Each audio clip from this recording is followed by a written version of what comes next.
My name is Chloe Henderson. I am 32 years old and I work as a freelance accountant. 3 weeks ago, I stood at the gleaming marble reception desk of a five-star resort in Naples, Florida. I watched the concierge slide 3 luxury suite keycards across the counter. One for my parents, one for my golden child sister, and one for her husband. When I reached out for what I thought was my room key, my mother snatched it away. She leaned in, her voice dripping with venom, and told me to go wait in the lobby.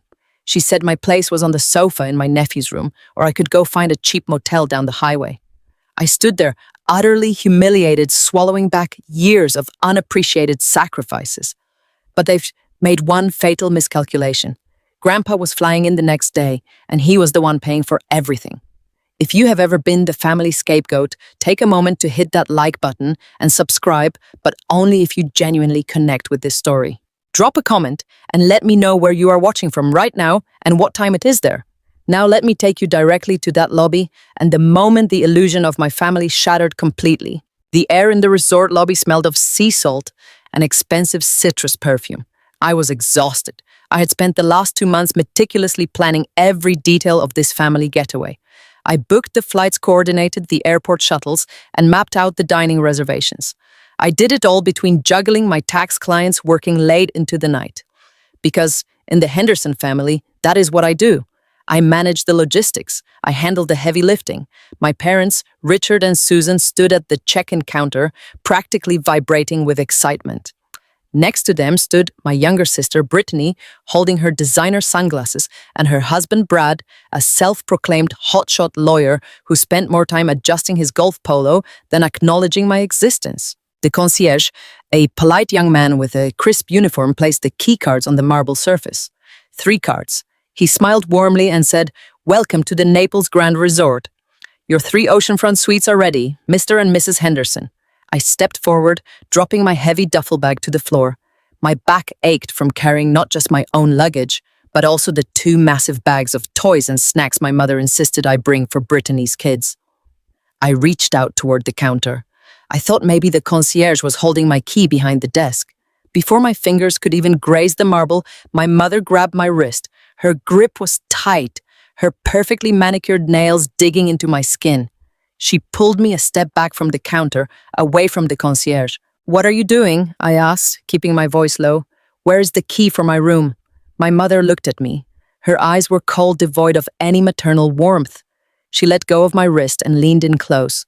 Her voice was barely a whisper, but it cut through the hum of the lobby like a razor blade. "Wait in the lobby, Chloe." She said the words slowly, as if speaking to someone slow-witted. "You do not have a suite. We only booked 3. I stared at her, my mind struggling to process the information. "But I am here for the week. Where am I supposed to sleep?" Susan sighed a harsh, irritated sound. Her gaze swept over my practical travel clothes, her lips pressing into a thin line of disapproval. "Your place is to sleep on the pull-out sofa in the children's room so you can watch them at night. Brittany and Brad need a real vacation. They need their privacy and their space. If you do not want to sleep on the sofa, you can go find a cheap motel down the highway. You are resourceful. Figure it out." The floor seemed to tilt beneath my feet. I looked over at my father. Richard was suddenly very interested in examining the lobby chandelier. He would not look at me. I looked at Brittany. My sister was already walking away toward the elevators, linking arms with Brad, chatting loudly about ordering room service. They did not even glance back. A heavy, suffocating weight pressed down on my chest. For 10 years, I had been the designated beast of burden for the Henderson family. When my father's business struggled with a massive tax audit 5 years ago, I spent 3 weeks of my life untangling his messy shoeboxes of receipts. I did his corporate taxes, my mother's personal taxes, and Brittany's household taxes. I never charged them a single dime. When Brittany wanted an extravagant destination wedding, I was the one tracking the budget, negotiating with vendors, and running myself ragged while she sipped mimosas. I did it all willingly. I did it because I believed the lie that hard work and sacrifice would eventually earn me a place at their table. I thought if I was just useful enough, helpful enough, reliable enough, my mother would finally look at me the way she looked at Brittany, with pride, with love. But standing there in that opulent lobby, listening to the tropical music playing softly from the overhead speakers, the brutal truth finally shattered my carefully constructed illusions. They did not bring me to Florida to celebrate. They did not bring me to be part of a family vacation. They brought me to be unpaid labor. I was a free babysitter, a convenient servant. They had planned this from the very beginning. They booked 3 luxury suites with ocean views for themselves, deliberately excluding me from the reservation, fully expecting me to quietly accept my demotion to the children's living room floor. My mother tapped her foot, impatient. Well, are you going to grab those bags, or are you going to stand there sulking all day? The kids are waiting upstairs, and Brittany needs to unpack. A familiar urge rushed through me. The instinct to lower my head, swallow the lump in my throat and agree. The instinct to grab the heavy bags, trudge up to the room, and accept the scraps they threw at me. That was the role I had played for 32 years. The accommodating, invisible, unproblematic older daughter. But as I looked at my mother's harsh, demanding face, something inside me finally snapped. The years of unpaid labor, the forgotten birthdays, the constant belittling. It all boiled over, turning from a deep, aching sadness into a sharp, blinding clarity. I realized that my patience had not bought me love. It had only bought them the confidence to treat me like dirt. I took a deep breath. My hands stopped shaking. I looked my mother directly in the eyes. I was not going to be their servant anymore. I stood there as my mother turned her back on me. The sound of her designer heels clicking against the polished marble floor felt like a countdown to my own breaking point. She walked toward my father, sliding her arm through his, as if she had not just discarded her oldest daughter like a piece of unwanted luggage. Over by the elevators, Brittany and Brad were laughing loudly. Brad was talking about booking a tea time for the next morning. Brittany was checking her makeup in the reflective surface of the elevator doors. None of them looked back. Not even once. A hot burning sensation built in the back of my throat. I squeezed my eyes shut, refusing to let the tears fall, but a few escaped anyway, tracking hot and humiliating down my cheeks. I was 32 years old, a successful accountant, a grown woman who paid her own bills and managed her own life. Yet here I was standing in a hotel lobby, crying over a family that had never truly wanted me. I reached down to grab the handle of my heavy duffel bag, my knuckles turning white from the strain. I planned to drag my bags out the front doors, call a cab, and leave. But before I could take a single step toward the exit, the massive revolving glass doors of the lobby began to turn. A tall, distinguished figure stepped into the air-conditioned coolness of the resort. He wore a crisp linen suit and carried a small leather overnight bag. He stood straight, his posture carrying the quiet authority of a man who had worked hard his entire life. It was Grandpa William. My heart did a strange, violent flip in my chest.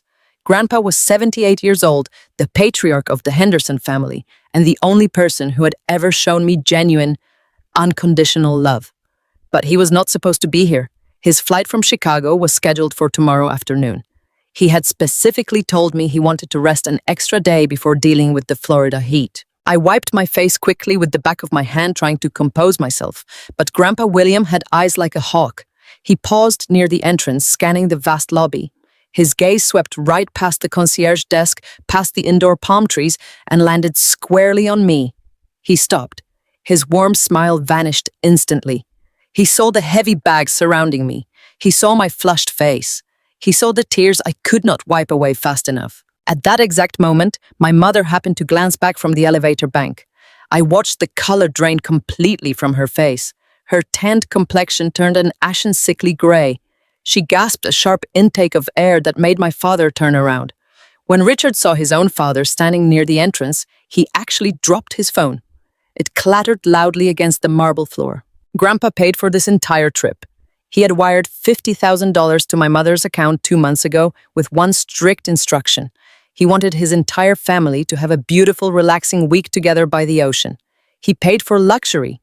He paid for comfort. And he had explicitly paid for me to be there. My parents panicked. It was a frantic, uncoordinated scramble. Susan practically shoved my father aside as she sprinted across the lobby toward Grandpa. She plastered a wide, desperate, and incredibly fake smile across her face. Her voice went up an octave, dripping with artificial sweetness. "Dad!" What a wonderful surprise, she practically shouted, positioning her body between Grandpa and me. "We thought you were flying in tomorrow. Why did you not tell us you changed your flight? We would have sent a car for you." Grandpa ignored her greeting. He stepped to the side, moving around her frantic block to look directly at me. His thick white eyebrows were drawn together in a deep frown. "Chloe," he said, his voice deep and rumbling with concern, "why are you standing here crying with all this luggage? Why are you not upstairs getting settled into your room?" Susan let out a high-pitched, nervous laugh. She reached out and grabbed my arm again, her fingernails digging in even harder than before, as a silent warning. "Oh, you know how Chloe is, Dad," my mother said, her voice smooth and practiced. "She's just fiercely independent. We tried to get her to come upstairs, but she insisted she wanted to save some money and find her own little place of the resort.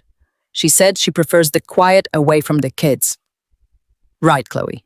My father had rushed over by now, nodding vigorously in agreement. "Absolutely," Richard chimed in, wiping sweat from his forehead. "She wants her own space. We offered her a spot with us, but you know young people today. They want their freedom." Brittany and Brad had walked back from the elevator, standing a few feet away. They were watching me intently. The entire family was staring at me. Their eyes were sending a clear, unified message. "Play along. Do not ruin this for us. Be the good, quiet daughter and take the fall. Protect our image. Protect the luxury vacation." For a fraction of a second, the old conditioning kicked in. The urge to keep the peace. The urge to shrink myself down so they could look good. I opened my mouth, ready to swallow the humiliation, and confirmed their lie. I almost did it. But then I looked at Grandpa William. I looked at the man who had taught me how to ride a bike when my father was too busy. The man who had mailed me a card for every single birthday when my parents forgot. The man who had generously paid $50,000 so I could finally take a break from working myself to the bone. I looked back at my mother. Her smile was brittle, her eyes cold and demanding. "I am not going to protect you anymore," I thought. I pulled my arm out of my mother's grip with a forceful jerk. I stood up perfectly straight and looked my grandfather right in the eye. "That is a lie, Grandpa," I said. My voice was loud. It echoed slightly in the quiet of the luxury lobby, turning the heads of nearby guests and staff. I did not choose to stay somewhere else. Susan let out a panicked gasp. "Chloe, what are you doing?" she hissed under her breath. I ignored her completely. I kept my eyes locked on Grandpa William. "I planned this entire trip for them," I said, my voice steady and unwavering. "I did the research, booked the flights, and organized the shuttles. But Mom only booked 3 rooms with your money. 1 for her, 1 for Brittany, and 1 for Brad. She just told me I do not have a suite. She told me I have to sleep on the floor of the children's room so I can be their free babysitter every night. Or if I did not like it, I could go find a cheap motel down the highway." The silence that fell over the lobby was absolute. It was the kind of heavy, suffocating silence that precedes a massive storm. Grandpa William stood perfectly still. He did not yell, he did not gasp. But I saw his hands clench into fists at his sides. I saw his jaw tighten until the muscles ticked under his weathered skin. His eyes, usually so warm and kind, turned into chips of blue ice as he slowly turned his head to look at his daughter. Susan swallowed hard. She looked like a deer caught in the headlights of a speeding truck. "Dad," she stammered, her voice trembling now. "Dad, please, let me explain. It is just a misunderstanding about the booking." The atmosphere in the room shattered. The tension was so thick, it felt like you could cut it with a knife. The vacation was supposed to be a dream, but the nightmare was just beginning. Grandpa William did not scream. He did not raise his voice or make a chaotic scene. Instead, a terrifying, icy stillness washed over him. I had known this man my entire life, and I had never seen him look so absolutely furious. He looked at my mother, Susan, who was still stammering out pathetic excuses about me wanting my own space to save money. His blue eyes, usually crinkling with warmth, were now sharp and unyielding. He slowly shook his head, looking at her with a profound disappointment that felt heavier than any shouted insult. Susan reached out to touch his arm. "Dad, please," she begged, her voice trembling. "It is just a minor mix-up with the booking. We can fix it right now." "Do not touch me," he said. The words were spoken softly, but they carried a weight that made my mother physically recoil. Grandpa William turned his back on his own daughter. He walked with slow, deliberate steps directly toward the gleaming marble reception desk. The young concierge, who had witnessed the entire exchange, stood up a little straighter, his eyes wide. My grandfather reached into his tailored linen jacket and pulled out a heavy metallic black credit card. He placed it onto the marble counter with a decisive click that seemed to echo across the silent lobby.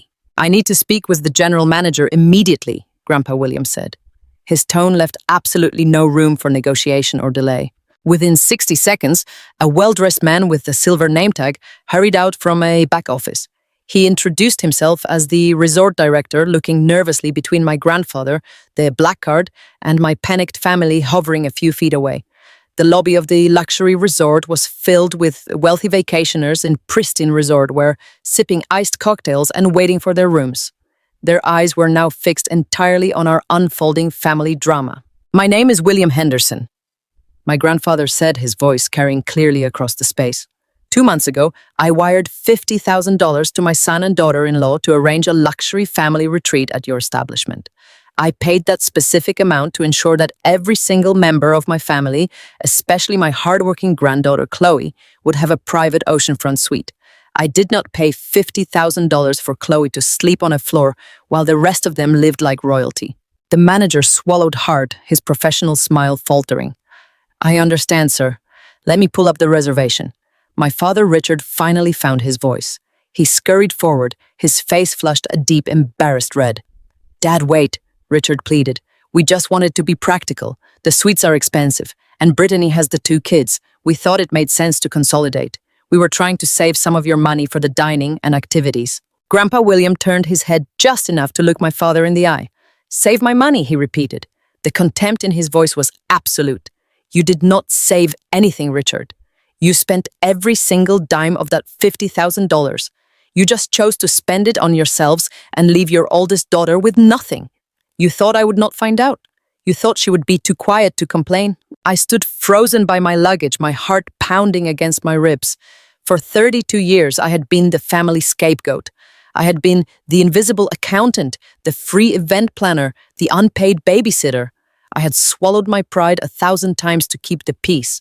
Hearing my grandfather articulate their cruelty so clearly, so publicly, felt like a heavy chain snapping right off my chest. I felt a hot tear slide down my cheek, but this time it was not out of humiliation. It was out of relief. Someone finally saw the truth. Grandpa William turned his attention back to the resort manager. "Sir," he said, pointing a steady finger at the 3 keycards still sitting on the marble counter. "Those 3 suites are booked under the name Richard Henderson. I want them cancelled immediately." My mother let out a loud, strangled gasp. "Dad, you cannot do that," she cried out, abandoning all pretense of high society grace. "I can, and I just did," he replied without looking at her. To the manager, he said, "Cancel them all. Refund whatever portion you can to the original account, but they are no longer welcome to stay in those rooms on my dime. Then I want you to book 2 of your finest available suites, one for me and one for my granddaughter Chloe. Put both of them on this black card." The manager did not hesitate. His fingers flew across the keyboard. "Yes, Mr. Henderson, canceling the 3 suites now. I have a beautiful penthouse suite available for you and a premium oceanfront suite for Miss Chloe." The reality of the situation crashed down on my family all at once. The lobby erupted into a chaotic uproar. Brittany, the eternal golden child who was supposed to be enjoying a pampered week of room service and poolside massages, completely lost her composure. She stomped her foot like a toddler. "But Grandpa," she whined loudly, "what about my kids? Where are we supposed to sleep? You cannot just leave us without a room. We just flew all the way from Boston." Brad, my arrogant brother-in-law, puffed out his chest and marched up to the desk. "Now listen here," William Brad said, using his best courtroom voice. "You cannot legally cancel a reservation that is under Richard's name. I am an attorney, and I am telling you this is a breach of contract." Grandpa William looked Brad up and down with utter disgust. "You are a fool, Brad," he said coldly. "I paid the deposit directly through my corporate account. The reservation is tied to my funds, and since you are an attorney, you should know better than to bite the hand that feeds you. You are spending my money, young man, and as of right now, the bank is officially closed." Brad's mouth snapped shut. His face turned a splotchy crimson, and he took a quick step backwards, suddenly realizing he had no power here. Susan grabbed my father's arm, shaking it frantically. "Richard, do something," she demanded. "Tell him he's being unreasonable. We cannot afford to book 3 suites here at the last minute at full price. We do not have that kind of cash on hand." Cash. My father just stood there looking broken and pathetic. He had spent his entire life trying to impress people with money he did not earn, and now the curtain had been pulled back. Grandpa William picked up the two new shiny keycards the manager handed him. He walked over to where I stood, completely ignoring the frantic shouting and begging happening behind him. He reached out and gently picked up the handle of my heavy duffel bag. "Come along, Chloe," he said softly, handing me one of the keycards. "Let us go upstairs and get you settled into your suite. You have earned a real vacation." I took the card. I looked at the little piece of plastic, feeling the weight of the moment. I turned to look at my parents, my sister, and her husband. They were stranded in the middle of the luxurious lobby with their designer luggage stripped of their free ride, stripped of their dignity. For the first time in my life, I did not feel the urge to fix their problem. I simply turned my back, walked toward the elevators with my grandfather, and left them standing in the mess they had created. The elevator doors were taking forever to open. I stood there holding my room key, my grandfather standing solid and unmovable beside me. Behind us, the reality of the situation was finally sinking into my family, and the resulting explosion was deafening. Brittany completely lost what was left of her mind. The polished, perfect golden child facade cracked and crumbled right there on the imported Italian tile. She began to scream. It was not a quiet, dignified cry. It was a full-blown foot-stomping tantrum of a 30-year-old woman who had just been told no for the first time in her life. But my ocean view Brittany shrieked, her voice echoing off the high ceilings and drawing the appalled stares of every wealthy vacationer in the lobby. We promised the kids a private cabana. We packed our expensive resort wear. You cannot do this to us. We have nowhere to go. We are a family with small children. We deserve to be here. She looked frantically at my mother for a solution. Susan was frantically scrolling through her phone, her fingers trembling so badly she kept dropping the device. Richard was frozen, his face buried in his hands in absolute shame. Naples, Florida, during peak season is entirely booked, and the few luxury rooms left cost over $1,000 a night. My parents did not have that kind of money. They never did. They lived on credit card debt and the generous handouts my grandfather had always provided. Now the bank of Grandpa was officially closed, and they were stranded in paradise with no safety net. Brad could not handle the public humiliation. His fragile ego was deeply bruised, and he needed an easy target to blame. He zeroed in on me. He marched away from the reception desk and stormed over to the elevator bank, his face flushed an angry purple. He pointed a perfectly manicured finger right in my face, invading my personal space. "You did this, Chloe," Brad snarled, trying to use his physical size to intimidate me. He puffed out his chest, glaring down at me. "You planned this little pity party to turn William against us. I am a corporate lawyer, Chloe. Do you understand what that means? I can sue you for tortious interference. I can file a claim for elder abuse, stating you manipulated a vulnerable senior citizen into altering a financial agreement under false pretenses. You are going to pay for every single penny of this vacation out of your own pocket by the time I am done destroying you in civil court." I did not step back. For the first time in my entire life, I did not cower away from his bullying. But I did not even have to speak to defend myself. Grandpa William stepped smoothly between us. Despite his advanced age, he carried a heavy, imposing presence that made Brad instantly halt. My grandfather looked at Brad with a mixture of pity and absolute disgust. "You are spending my money, young man," Grandpa William said. His voice was not loud, but it was laced with pure steel. "And you are standing here, threatening my granddaughter with the very money I provided. You have absolutely no legal standing here. You are a cancelled guest who has overstayed his welcome. If you ever speak to Chloe in that disrespectful tone again, I will personally ensure the senior partners at your law firm hear exactly how you conduct yourself in public. I know your managing partner very well." Brad went completely pale. The threat of his prestigious law firm partners finding out about his unhinged behavior shattered his arrogant exterior. He backed away, his hands raised in a placating gesture, suddenly looking very small and cowardly. At that exact moment, the resort manager walked over, accompanied by two large security guards in dark suits. The manager's warm customer service smile was gone, replaced by firm, cold professionalism. "Mr. Henderson," the manager said, looking directly at my father, "your reservations have been successfully cancelled, and the funds have been returned to the original payee." Since you no longer have accommodations with us, I must ask you and your entire party to vacate the premises immediately. We have other paying guests who require the lobby space." It was the ultimate humiliation. My mother tried to argue, claiming they desperately needed time to sit and search for a new hotel using the lobby Wi-Fi. The security guards simply crossed their arms and gestured toward the automatic sliding glass doors. The midday Florida sun was beating down outside, promising sweltering heat and brutal, suffocating humidity. I watched as my father, my mother, my sister, and her hotshot husband were forced to gather their mountain of designer luggage. The bellhops, who usually rushed to assist guests, stood back and watched them struggle. Susan dragged 2 heavy suitcases, her expensive heels slipping on the marble floor. Brittany carried her screaming toddlers, her face streaked with ruined makeup. Brad hauled the heavy golf clubs he would not be using this week. They looked pathetic. They looked exactly like what they were: greedy people who had tried to exploit someone else and had been caught red-handed. The elevator doors finally chimed and opened. Grandpa William placed a gentle, reassuring hand on my back, guiding me inside. As the doors slid shut, the last thing I saw was my family being escorted out into the blistering heat by resort security. 2 hours later, I was sitting on the balcony of my premium oceanfront suite. The view of the sparkling Gulf of Mexico was breathtaking. The gentle sound of the waves crashing against the white sand should have been incredibly relaxing, but my phone was vibrating off the glass table. The text messages from my mother and sister were coming in non-stop. They had driven 10 miles inland, far away from the beautiful beaches and luxury resorts.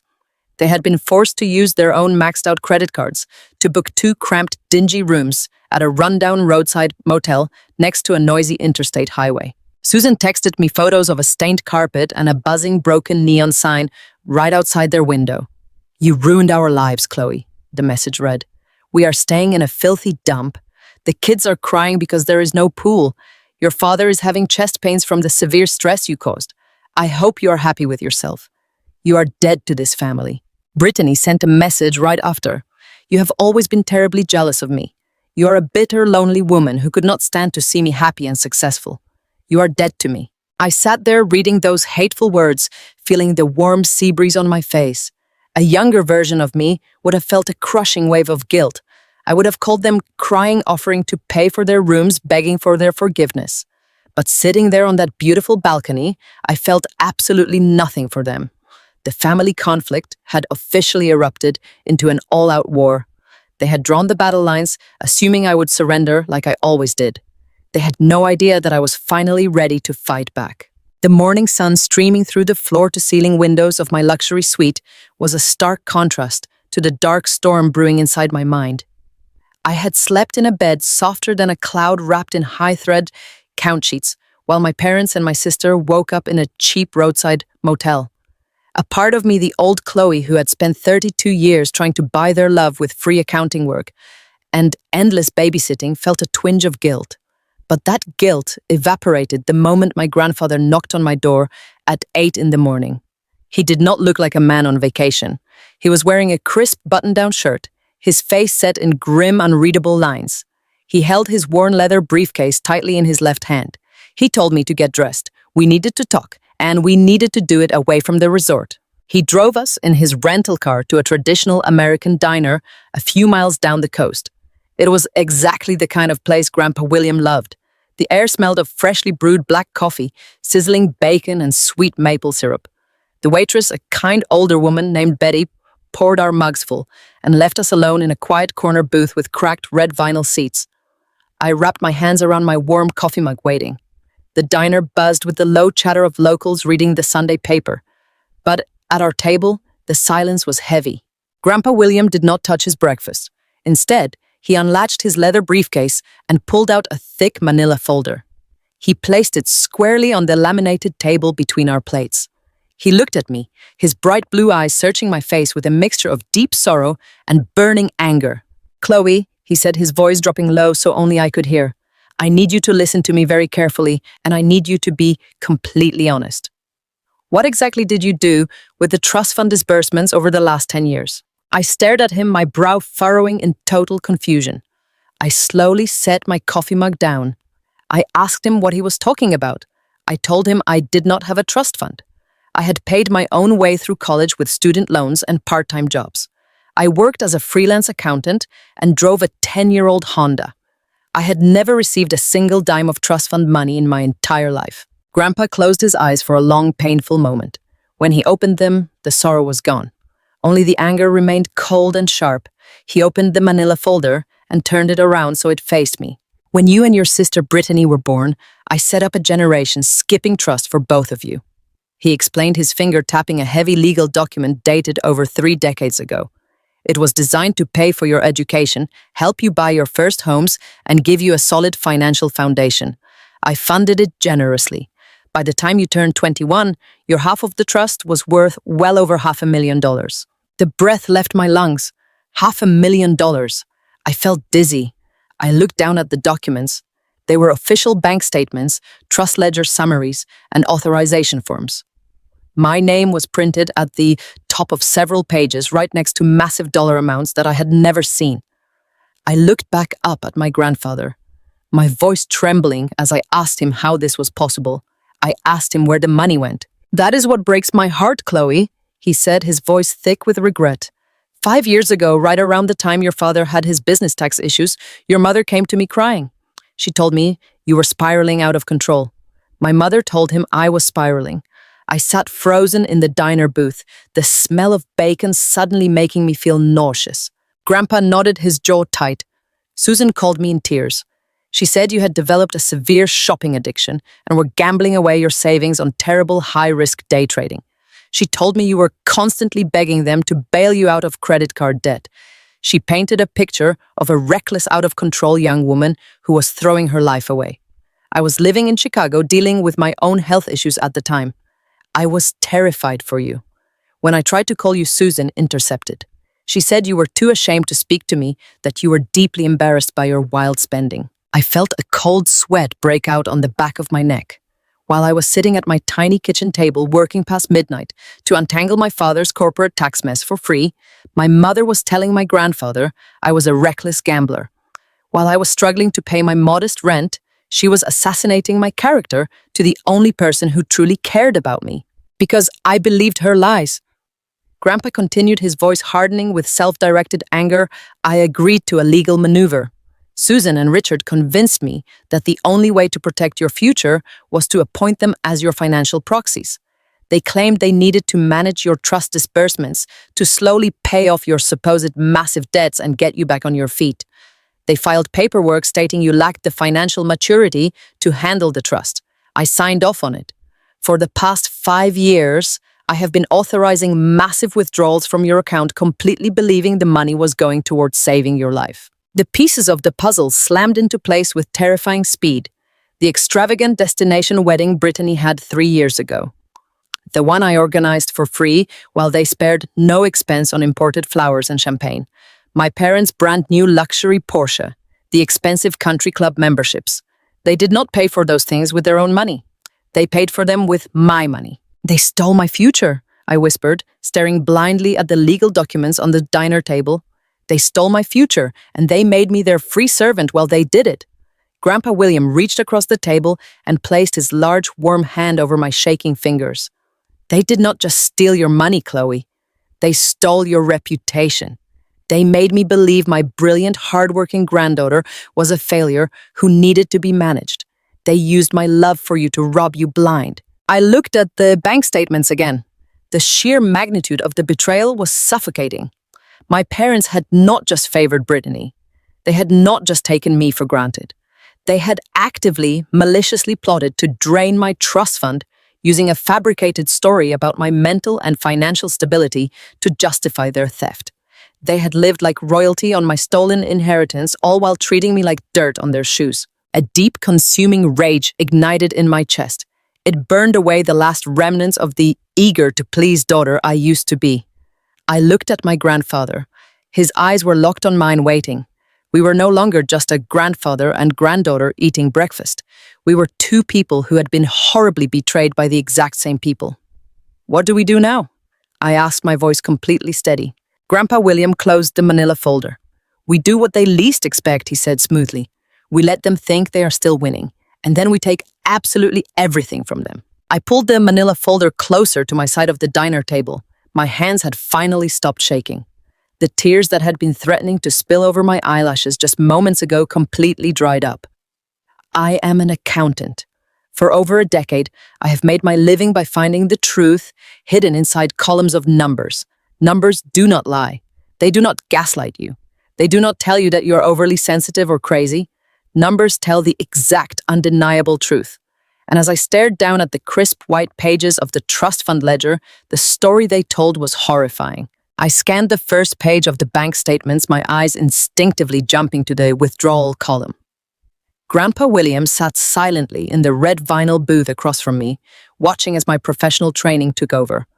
I traced my finger down the list of dates and amounts, and immediately my stomach dropped. The withdrawals were not random.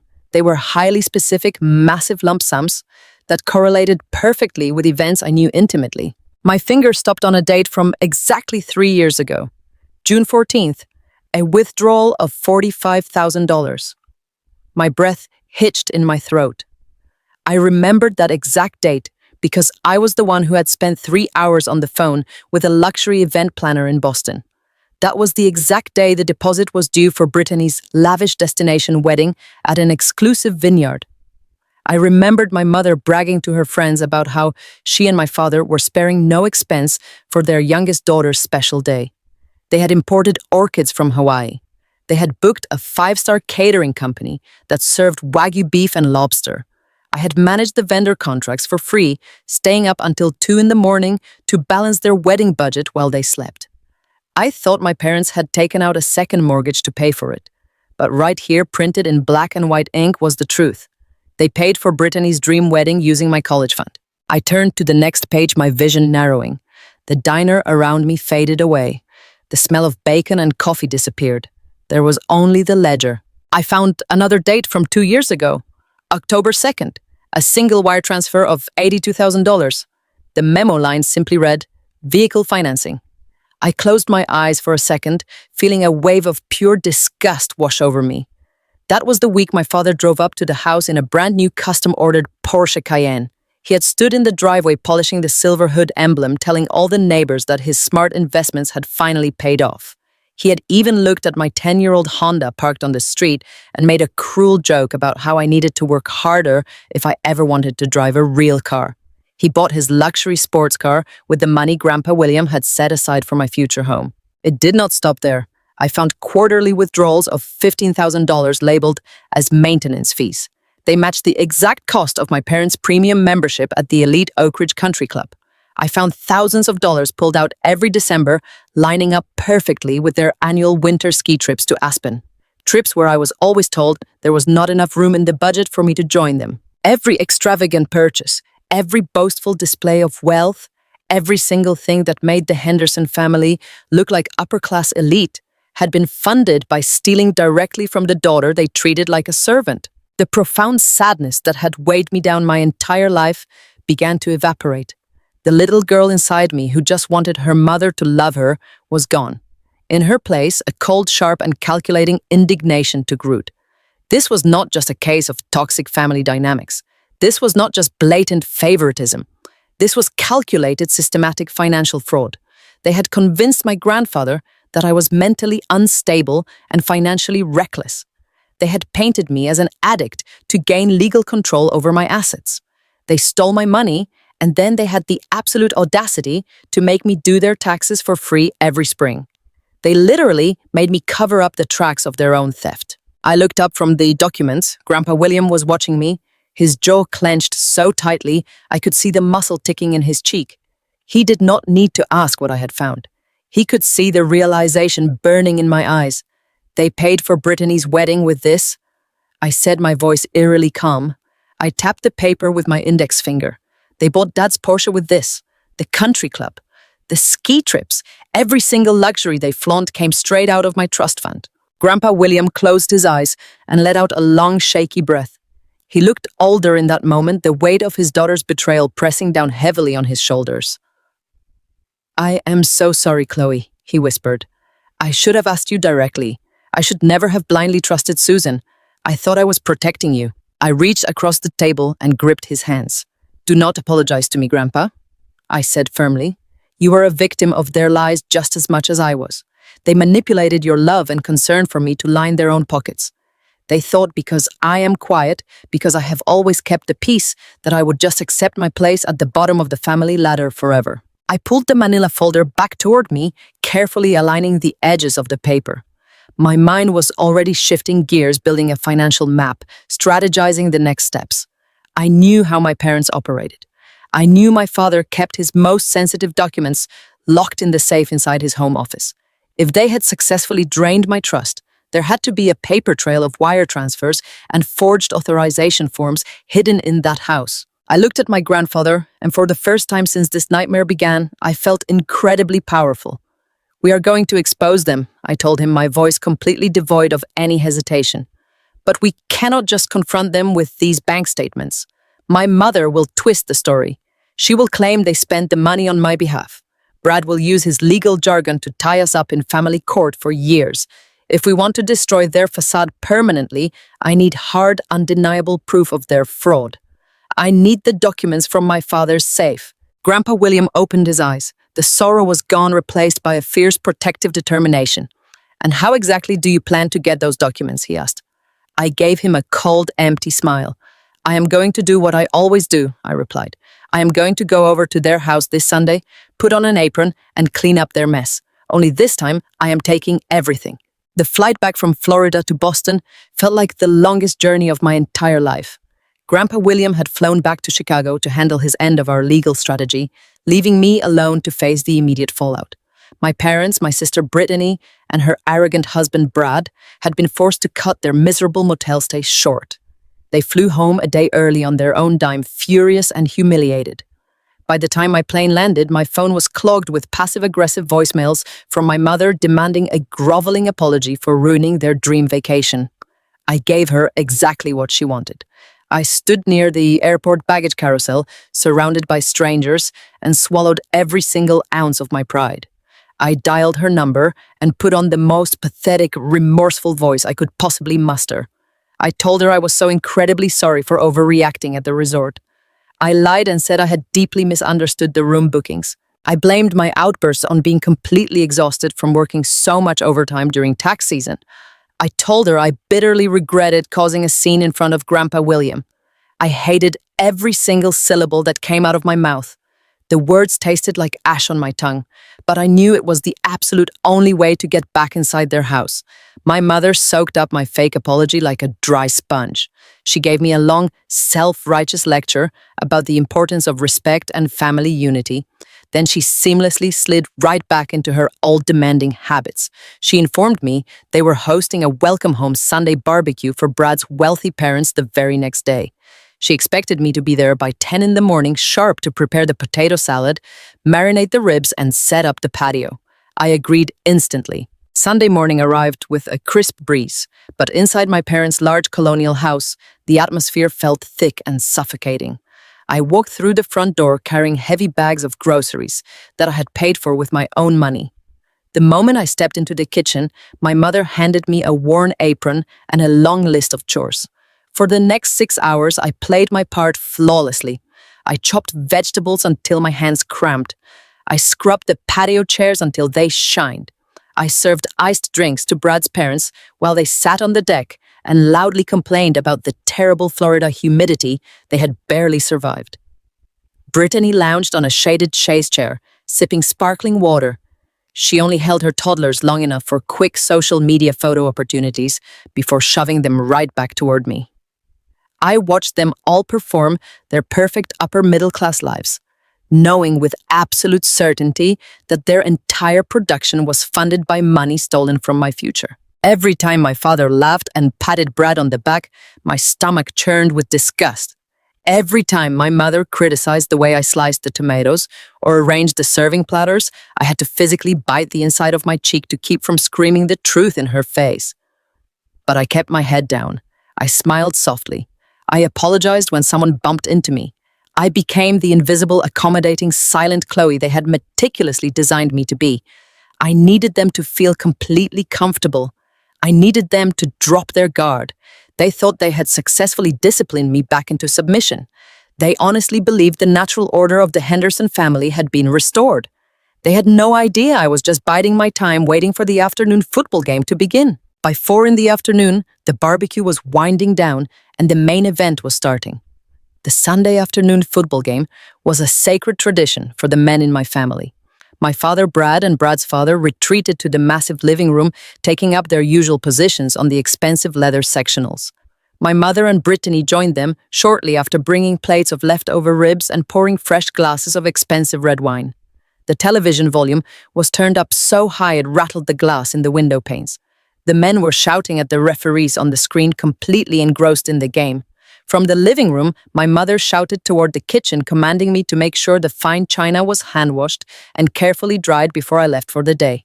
I called back a cheerful yes, turning on the kitchen faucet and letting the warm water run loudly into the stainless steel sink. The sound of the running water created a continuous safe cover noise. I wiped my wet hands on my apron, pulled it over my head, and tossed it onto the kitchen island. I took a deep, steadying breath to calm my racing nerves. My heart began to hammer a frantic, heavy rhythm against my ribs. The hallway leading from the kitchen to my father's private study was long and lined with framed family portraits that did not include me. I stepped out of my shoes, walking silently in my socks over the polished hardwood floor. The loud roars and groans from the living room masked any small sounds my footsteps made. My father's study was his ultimate sanctuary. It was strictly off-limits to everyone, especially me. Behind that heavy oak door sat his mahogany desk, his locked filing cabinets, and the heavy steel wall safe where he kept the family's most sensitive financial documents. I reached the end of the hallway. The study door was closed, as it always was.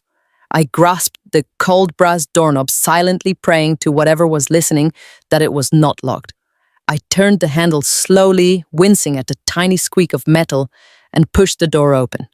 I slipped inside the dark, quiet room and closed the door softly behind me, completely shutting out the loud cheers of the football game out in the hallway. I was finally in. The study was suffocatingly quiet. The heavy oak door blocked out the loud cheers and the roaring television from the living room, leaving me completely alone with the rhythmic ticking of the antique grandfather clock in the corner.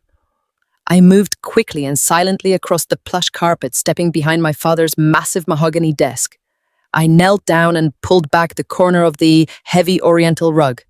There it was, the floor safe.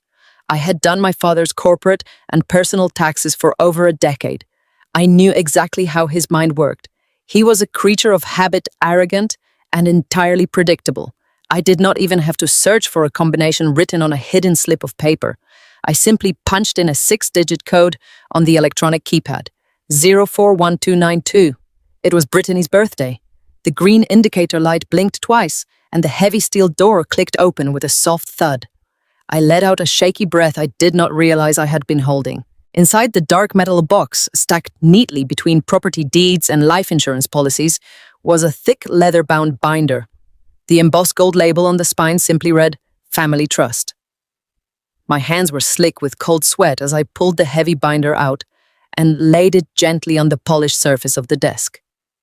I opened the cover, and the sheer volume of the paperwork inside made my stomach turn into knots.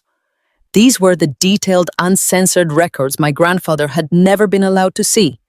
These were the internal financial documents my parents kept hidden from the rest of the world. I pulled my phone out of my pocket, swiping down on the screen to double-check that the camera flash and the digital shutter sound were completely turned off. I could not risk making a single noise. I started flipping through the crisp pages, holding my phone steady, snapping clear, high-resolution photos of everything I could find. Then I found the authorization forms. They were official requests submitted to the trust manager asking for large cash disbursements due to my supposed financial distress. At the bottom of each and every form was my signature, Chloe Henderson, except it was not my signature at all. I leaned in, staring closely at the looping, elegant cursive ink.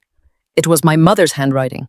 She had practiced my signature, perfectly replicating the way I crossed my letters and swooped my vowels, and she used it to authorize the systematic theft of my own money. She had committed felony forgery over and over again for 5 solid years. A wave of pure cold nausea washed over me. It was one thing to know they had lied to my grandfather to gain control. It was another thing entirely to see my own stolen identity staring back at me in black and blue ink. But the absolute worst discovery was hiding in a separate tab in the back of the binder. I found a section neatly labeled Emergency Liquidations. I flipped to the first page and saw a series of massive wire transfers. These were not payments to a luxury country club or a high-end car dealership. These were direct, untraceable wire transfers sent straight into a private checking account. I traced the routing number to a corresponding bank statement stapled to the back of the page. The account belonged to Brad, my arrogant hotshot lawyer brother-in-law. I read through the attached documents, my jaw dropping in absolute horror as the ugly truth revealed itself. There were aggressive demand letters from a high-stakes online casino and final collection notices from a private debt consolidation firm located in Las Vegas. Brad had racked up over $150,000 in severe gambling debts. He was hemorrhaging money, placing reckless bets he could never cover, and spiraling into a deep financial black hole. If his law firm had found out about his crushing debt and his reckless behavior, he would have been fired and possibly disbarred. So my parents bailed him out. They forged my signature, stole my college fund, and wired the cash directly to Brad to save his prestigious career and protect Brittany's perfect upper-middle-class lifestyle. They let my grandfather believe I was a reckless, out-of-control addict, all to cover up the fact that their golden child had married a degenerate gambler. The injustice of it all burned like concentrated acid in my veins. I remembered how Brad had stood in the resort lobby just a few days ago, puffing out his chest and threatening to sue me for ruining his luxury vacation. He had the audacity to threaten to destroy me in civil court, all while his expensive tailored suits and luxury vacations were paid for by the money he stole from my future.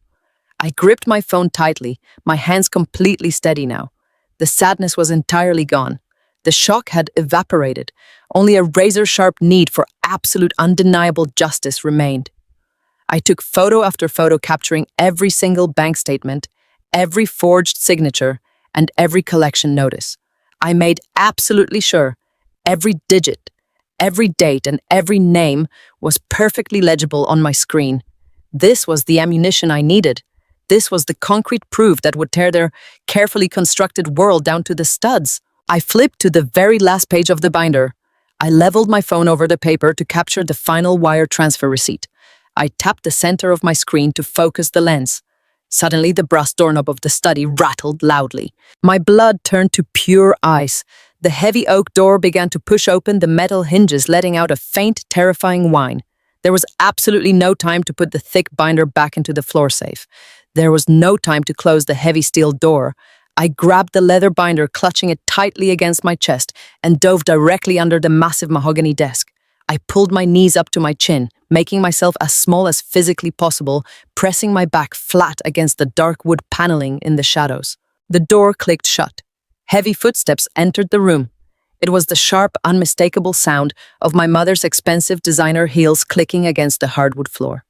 She was walking straight toward the desk. I held my breath, clamping my free hand over my mouth to silence any sound.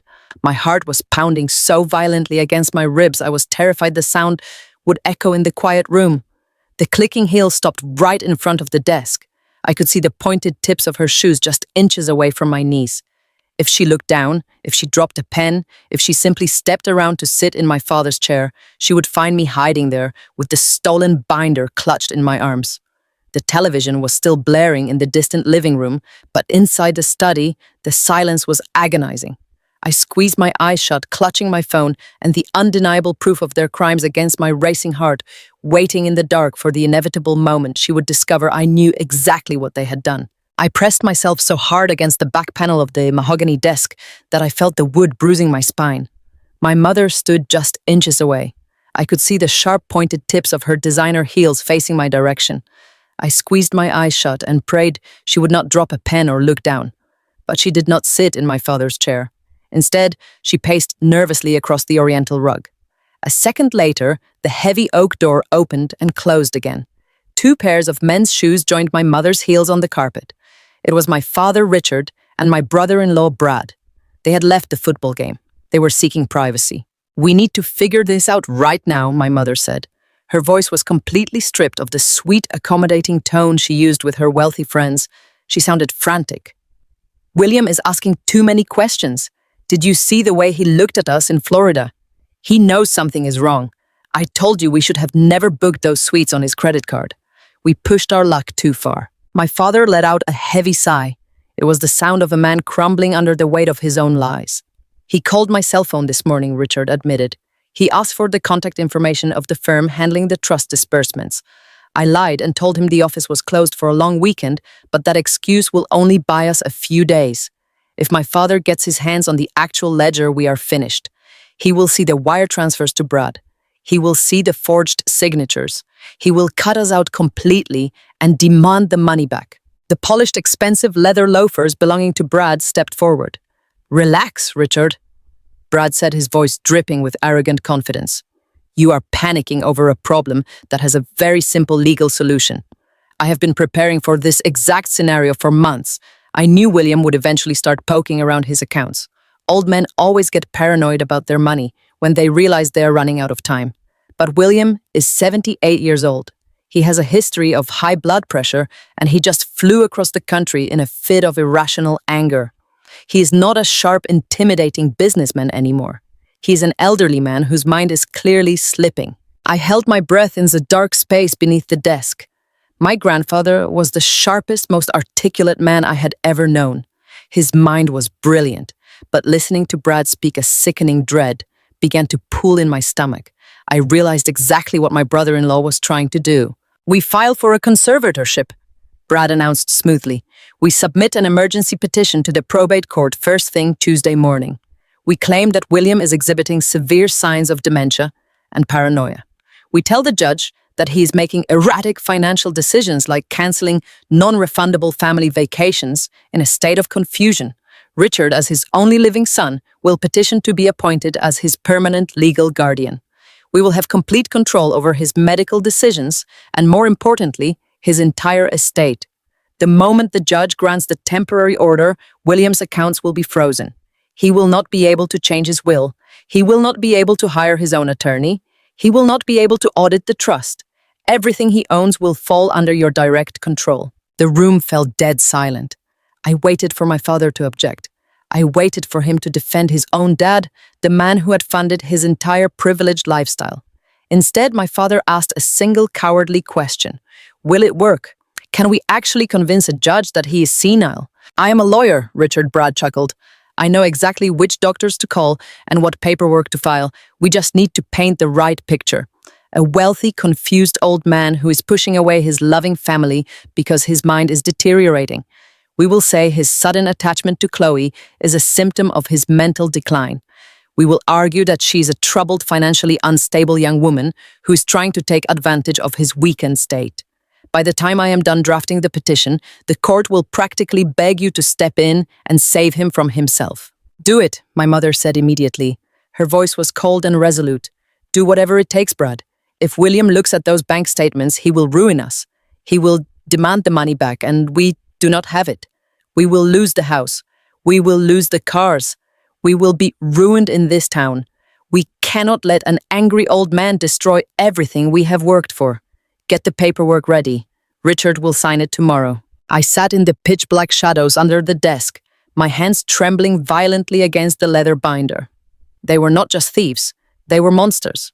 They were willing to strip a brilliant, capable man of his basic human rights, to lock him in a legal cage where he could not even defend himself, all to cover up their own crimes. They were going to weaponize the legal system to declare my grandfather incompetent, trap him in a conservatorship, and steal the rest of his wealth before he passed away. Good, Brad said. I will start drafting the affidavits tonight. We need to move fast before he contacts his Chicago attorneys. Let us go back out there and pretend we are just enjoying the football game. We need to keep up appearances for my parents. The 3 pairs of shoes turned and walked toward the door. The brass handle clicked, and the heavy oak door opened and shut, sealing me back in the quiet study. I waited 5 full minutes listening to the muffled sounds of the television down the hall before I finally crawled out from under the desk. My legs were shaking, but my mind was crystal clear. They thought they had the perfect plan to silence my grandfather. They had absolutely no idea that I had heard every single word, and that I was about to burn their entire world to the ground. I waited in the pitch-black shadows beneath the desk until the sound of my mother's heavy footsteps completely faded down the hallway. My chest was heaving, but my mind had never felt so incredibly sharp. I had the photographic evidence of their massive financial crimes saved safely on my phone, and I had just uncovered their sickening plot to declare my grandfather legally incompetent. I slid out from under the heavy mahogany desk and carefully crept back out into the hallway. The loud booming cheers from the football game on the living room television provided the perfect cover for my escape. I walked straight past the kitchen, completely ignoring the stack of fine china my mother had ordered me to wash. I grabbed my purse from the counter, slipped out the heavy wooden back door, and walked briskly down the driveway. I did not look back, and I certainly did not say goodbye. The moment I was safely locked inside my 10-year-old Honda, I pulled out my phone and dialed my grandfather's number. He was back in Chicago, and he answered on the very first ring. His voice was warm and steady as he asked me how the Sunday barbecue was going. I took a deep breath, staring at the steering wheel, and told him that I did not clean a single dish. I told him I had slipped into my father's private study and opened the floor safe. I described every single document I had photographed. I detailed the forged trust authorizations in my mother's handwriting. I told him about the massive untraceable wire transfers sent directly into Brad's personal checking account. I explained the demand letters from the online casinos and the aggressive collection notices from Las Vegas. My grandfather listened in absolute silence as I laid out the undeniable proof that my parents had drained my college fund solely to cover the horrific gambling debts of their golden son-in-law. But then my voice dropped to a heavy whisper, and I told him the most disturbing part of all. I recounted every single word of the secret conversation I had just overheard while hiding beneath the desk. I told him that Brad was drafting an emergency conservatorship petition to file on Tuesday morning. I explained their malicious strategy to present him to a probate judge as a senile, paranoid old man who was actively losing his mind. They wanted to freeze all of his financial assets and hand total legal control over to my father before my grandfather could ever audit the family trust or change his final will. I braced myself, fully expecting my grandfather to gasp or sound heartbroken. I thought he might finally crumble under the devastating weight of his own son's ultimate betrayal. But Grandpa William did not panic. He did not sound afraid or deeply wounded. Instead, a terrifying, icy calm washed over his voice. He let out a low, dark chuckle that sent a shiver straight down my spine. He told me that Richard and Susan had made a fatal miscalculation. They had vastly underestimated the man they were trying to destroy. My father had spent his entire life living comfortably on family money, playing the role of a successful businessman without ever doing the actual hard work. But Grandpa William had built a massive corporate real estate empire from absolutely nothing. He was a shark in a tailored suit, and he knew exactly how to completely decimate his opponents. He instructed me to drive straight home, lock my doors, and send every single photograph I had taken directly to his encrypted email address. We were no longer dealing with a simple family dispute over a ruined luxury vacation. We were going into a full-blown, high-stakes, covert legal war. Within 10 minutes of ending our call, Grandpa William had mobilized his entire legal team in Chicago. These were not small-town, arrogant corporate lawyers like Brad. These were ruthless elite litigators who specialized in complex estate law, severe financial fraud, and high-level corporate warfare. While my parents and my sister spent their Sunday evening drinking expensive red wine and eagerly celebrating their supposedly brilliant master plan. My grandfather and his vicious team of attorneys were working through the night. They were meticulously analyzing every forged signature and tracking every stolen dollar I had sent them. Grandpa William called me back just before midnight to explain our counter strategy. We were not going to stop Brad from filing that emergency petition on Tuesday morning. We were going to sit back in absolute silence and let him file it. We were going to let my father march into that probate court stand before a presiding judge and deliberately perjure himself. We were going to hand them the rope and quietly watch as they tied the knot themselves. To ensure their total destruction, my grandfather's lead attorney scheduled an immediate independent psychological evaluation for him first thing Monday morning. A court-certified medical professional would formally document his pristine mental clarity and absolute competency, rendering Brad's fabricated claims of dementia completely useless. Simultaneously, a team of forensic accountants was already beginning the aggressive process of subpoenaing the casino records to match the exact dates of the fraudulent trust withdrawals. We were building an impenetrable massive wall of legal evidence brick by brick in the absolute shadows. Brad genuinely believed he was the smartest person in the room. He thought he could outmaneuver an elderly man and a quiet, accommodating sister-in-law.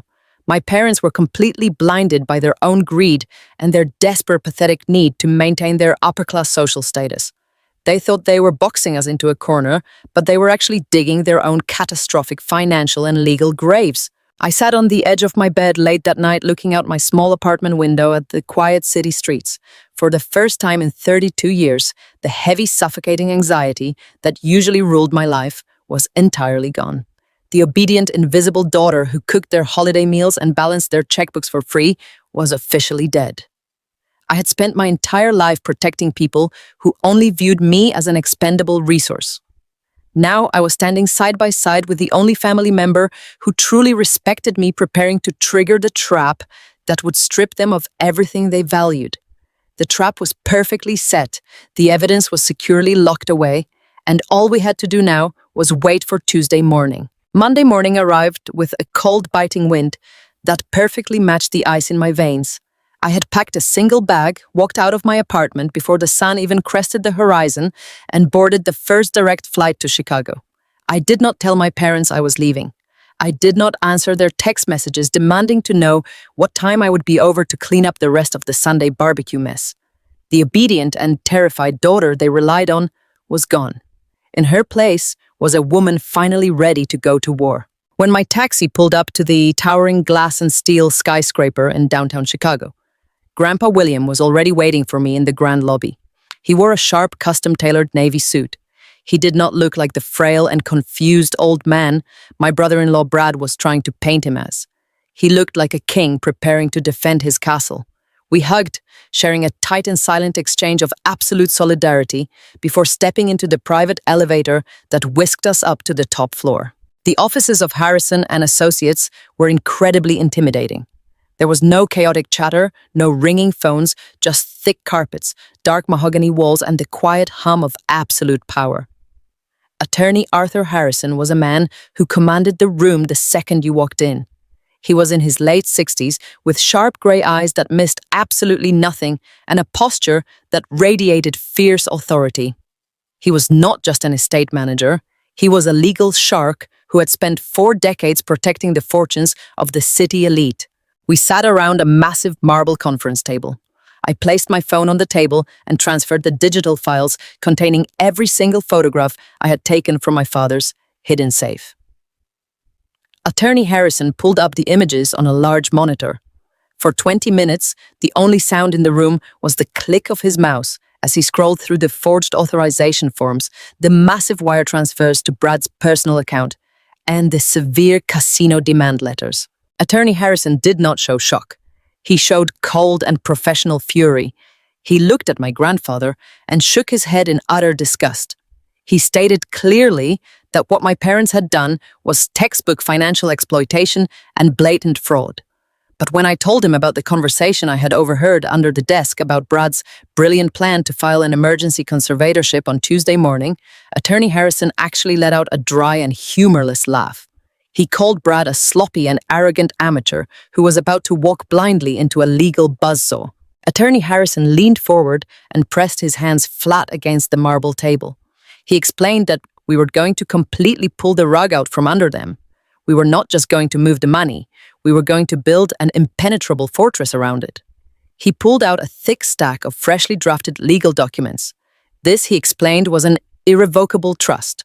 Unlike the previous generation's skipping trust that my parents had managed to infiltrate through forgery, and lies, an irrevocable trust could not be altered, accessed, or challenged by my parents under any circumstances.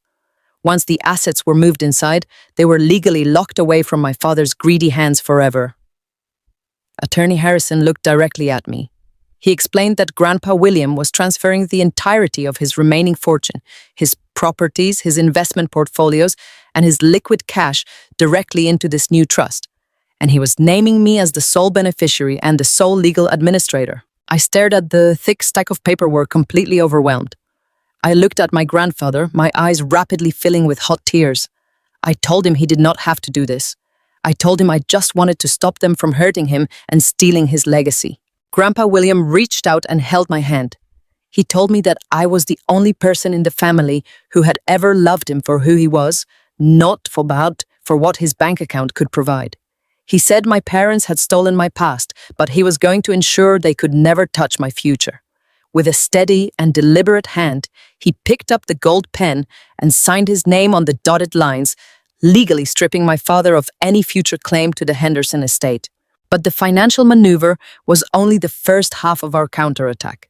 To completely destroy Brad's conservatorship petition, we needed undeniable and legally binding medical proof. An hour later, a distinguished older man entered the conference room. Attorney Harrison introduced him as Dr. Aris, one of the most respected forensic psychiatrists in the state. He specialized in geriatric competency and frequently testified as an expert witness in high-profile probate cases. Dr. Aris asked me and Attorney Harrison to step out of the room. For the next 2 hours, my grandfather sat through a grueling and comprehensive psychological and cognitive evaluation. I paced the quiet hallway outside, my heart pounding against my ribs. I knew my grandfather was incredibly sharp, but the anxiety of the situation gnawed at me. If Brad managed to convince a corrupt or careless judge down in Florida before we had this absolute proof, everything could be frozen and our plan would fail. Finally, the heavy wooden door opened. Dr. Aris walked out with a warm and a reassuring smile. He handed a sealed envelope directly to Attorney Harrison. The doctor stated clearly and officially that William Henderson possessed perfect mental capacity. He noted that my grandfather's cognitive function was sharper than most men half his age. The doctor formally certified that my grandfather was entirely capable of managing his own affairs, understanding complex legal documents, and making sound and completely independent decisions. Attorney Harrison took the certificate and smiled. It was a terrifying and predatory smile.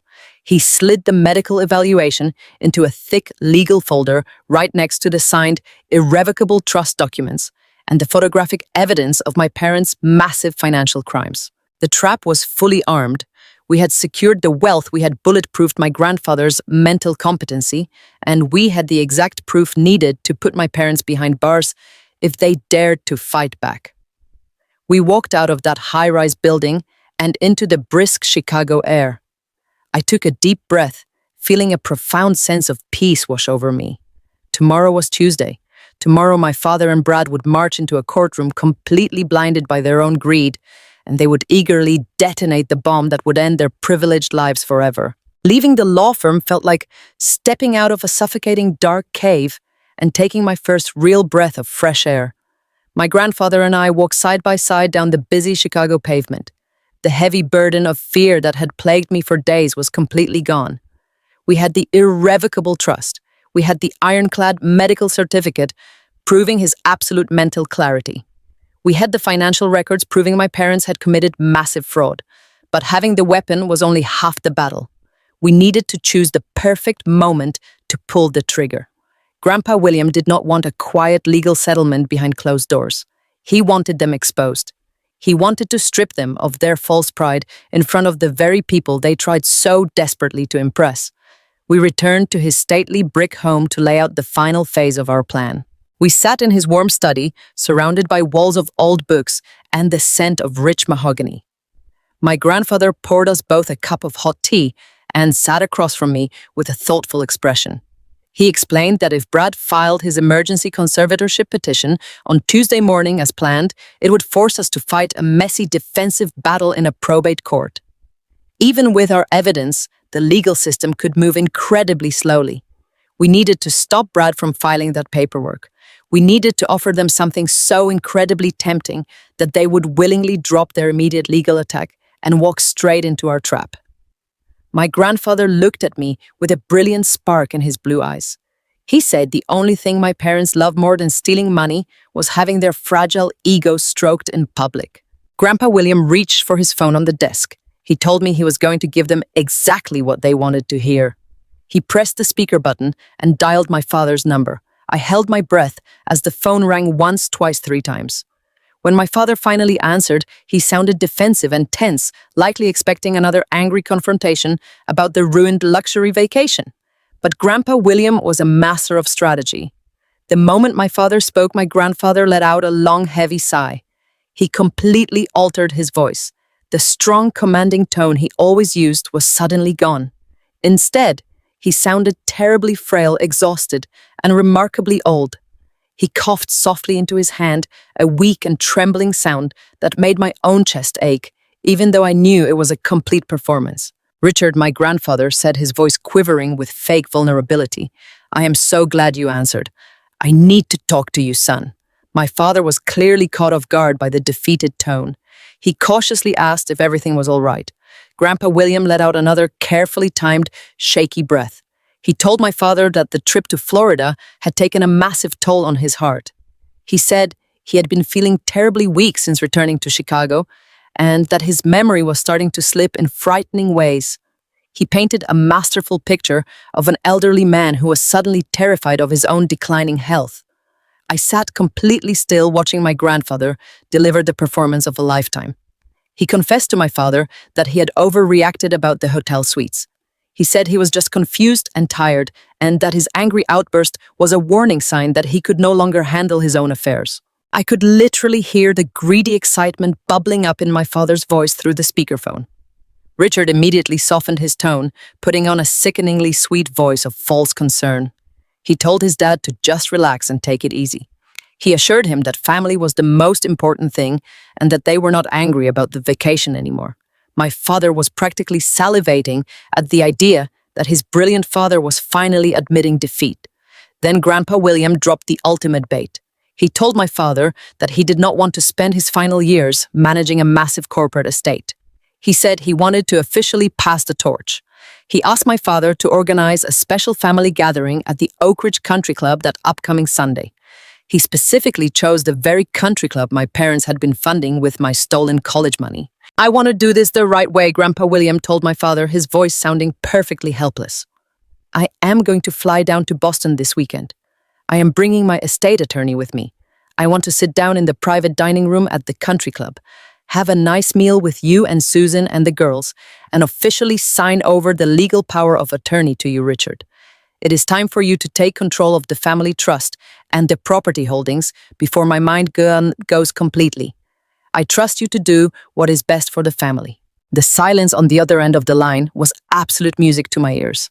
I knew exactly what my father was doing.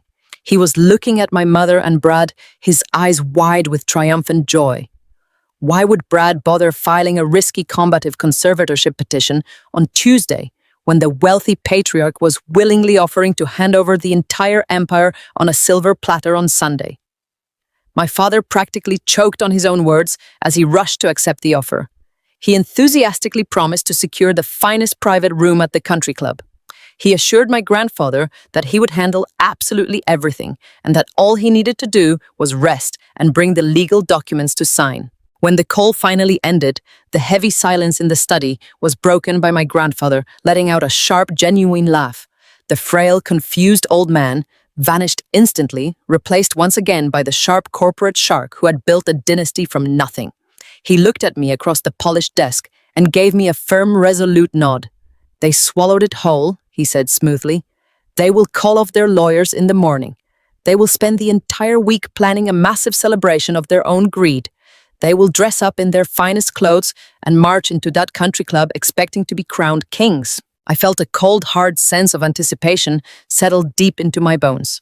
The little girl who used to cry when her mother ignored her was completely gone. The obedient daughter who cleaned up after their lavish parties was dead.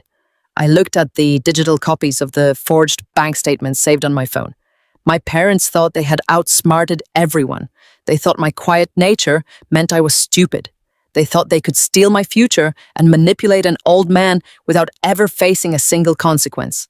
I leaned back in my chair, staring out the window at the bustling Chicago streets. The trap was perfectly set. The bait had been taken. Now all we had to do was fly to Boston and close the jaws of the trap right around their greedy necks. Sunday morning arrived with a clear blue sky that felt entirely too bright for the dark reality of my family. I drove to the Oak Ridge Country Club in my 10-year-old Honda, parking it as far away as possible from the gleaming luxury vehicles that lined the pristine circular driveway. Grandpa William and Attorney Harrison had arrived moments before in a black private car. We met near the grand entrance. The country club was a massive monument to old money and exclusivity.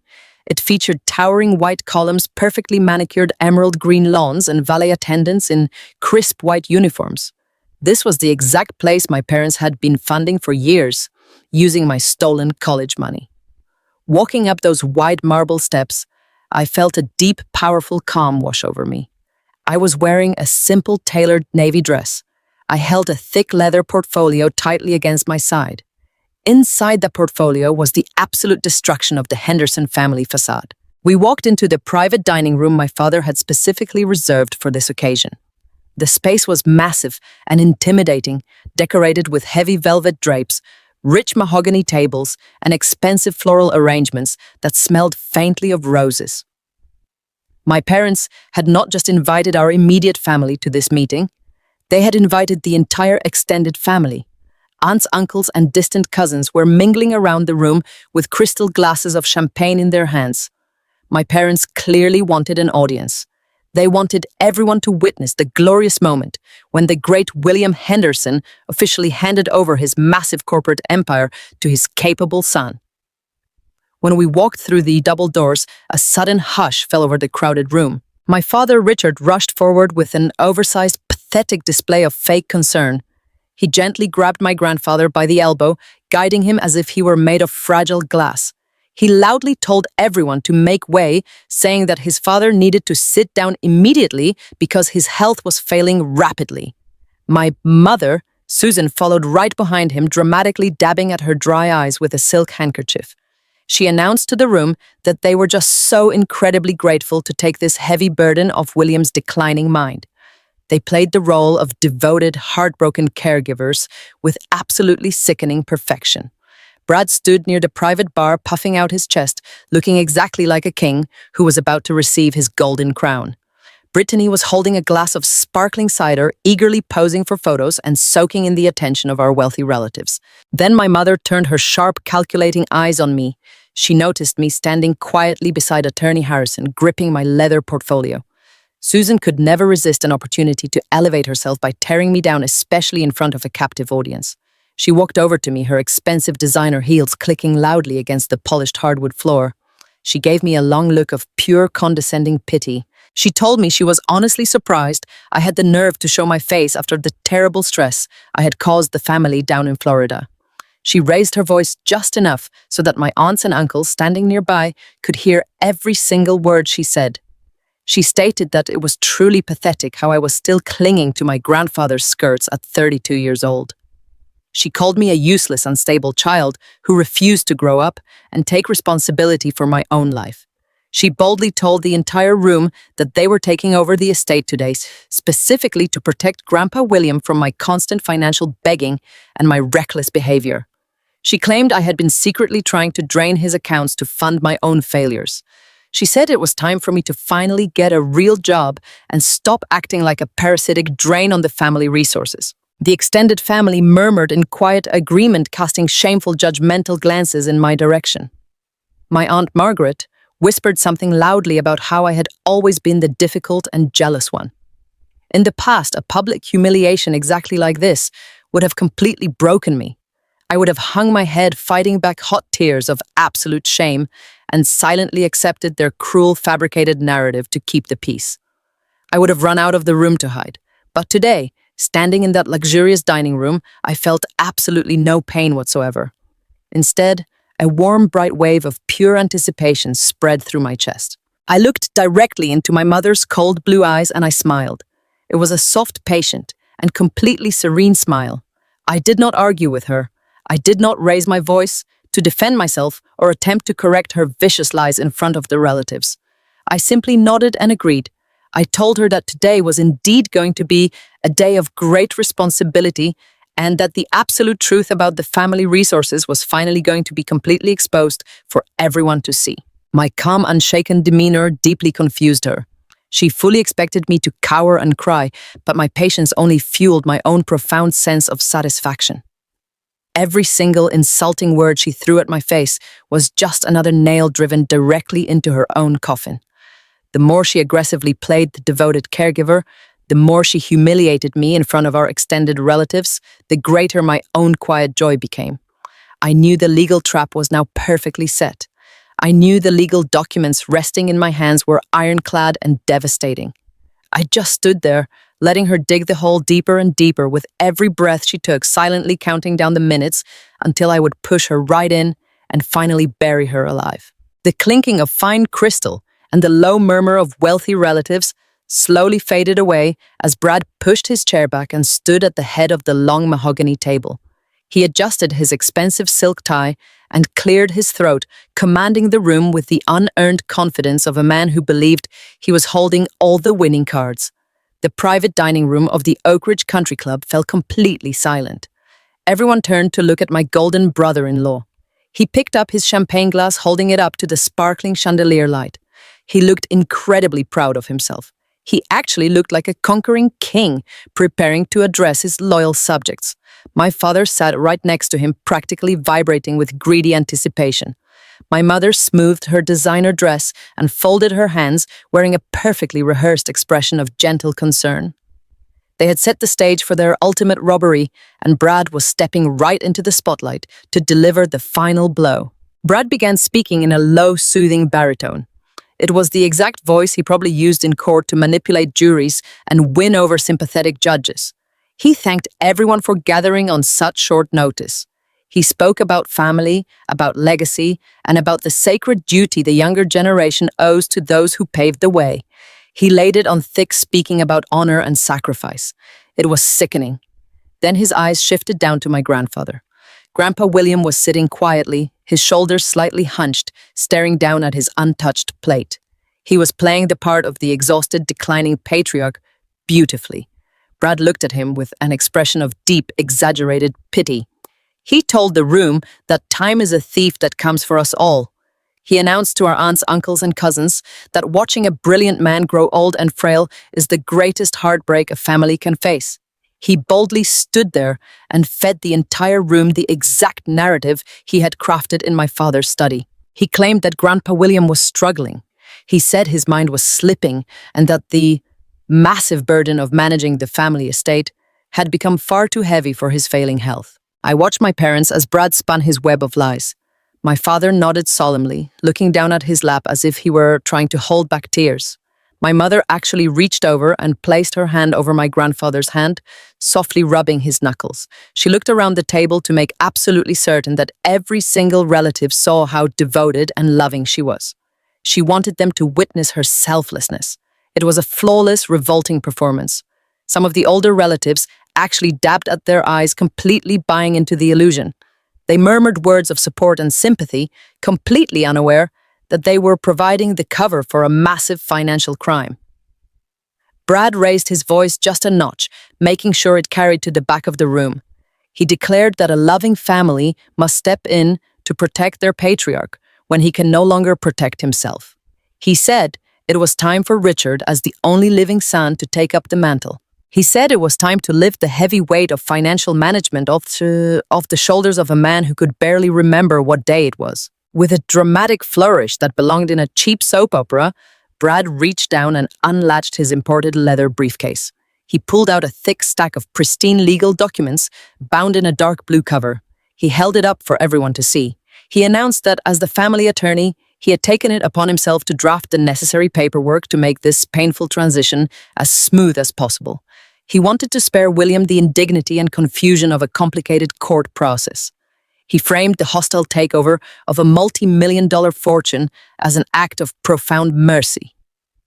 Brad walked slowly around the table, his polished shoes silent on the thick carpet, until he stood right behind my grandfather's chair. He placed the heavy stack of documents directly in front of him. "This is a comprehensive, durable power of attorney," Brad explained smoothly. He told the room that signing this document would legally transfer total control of all property's investment accounts and liquid assets to Richard.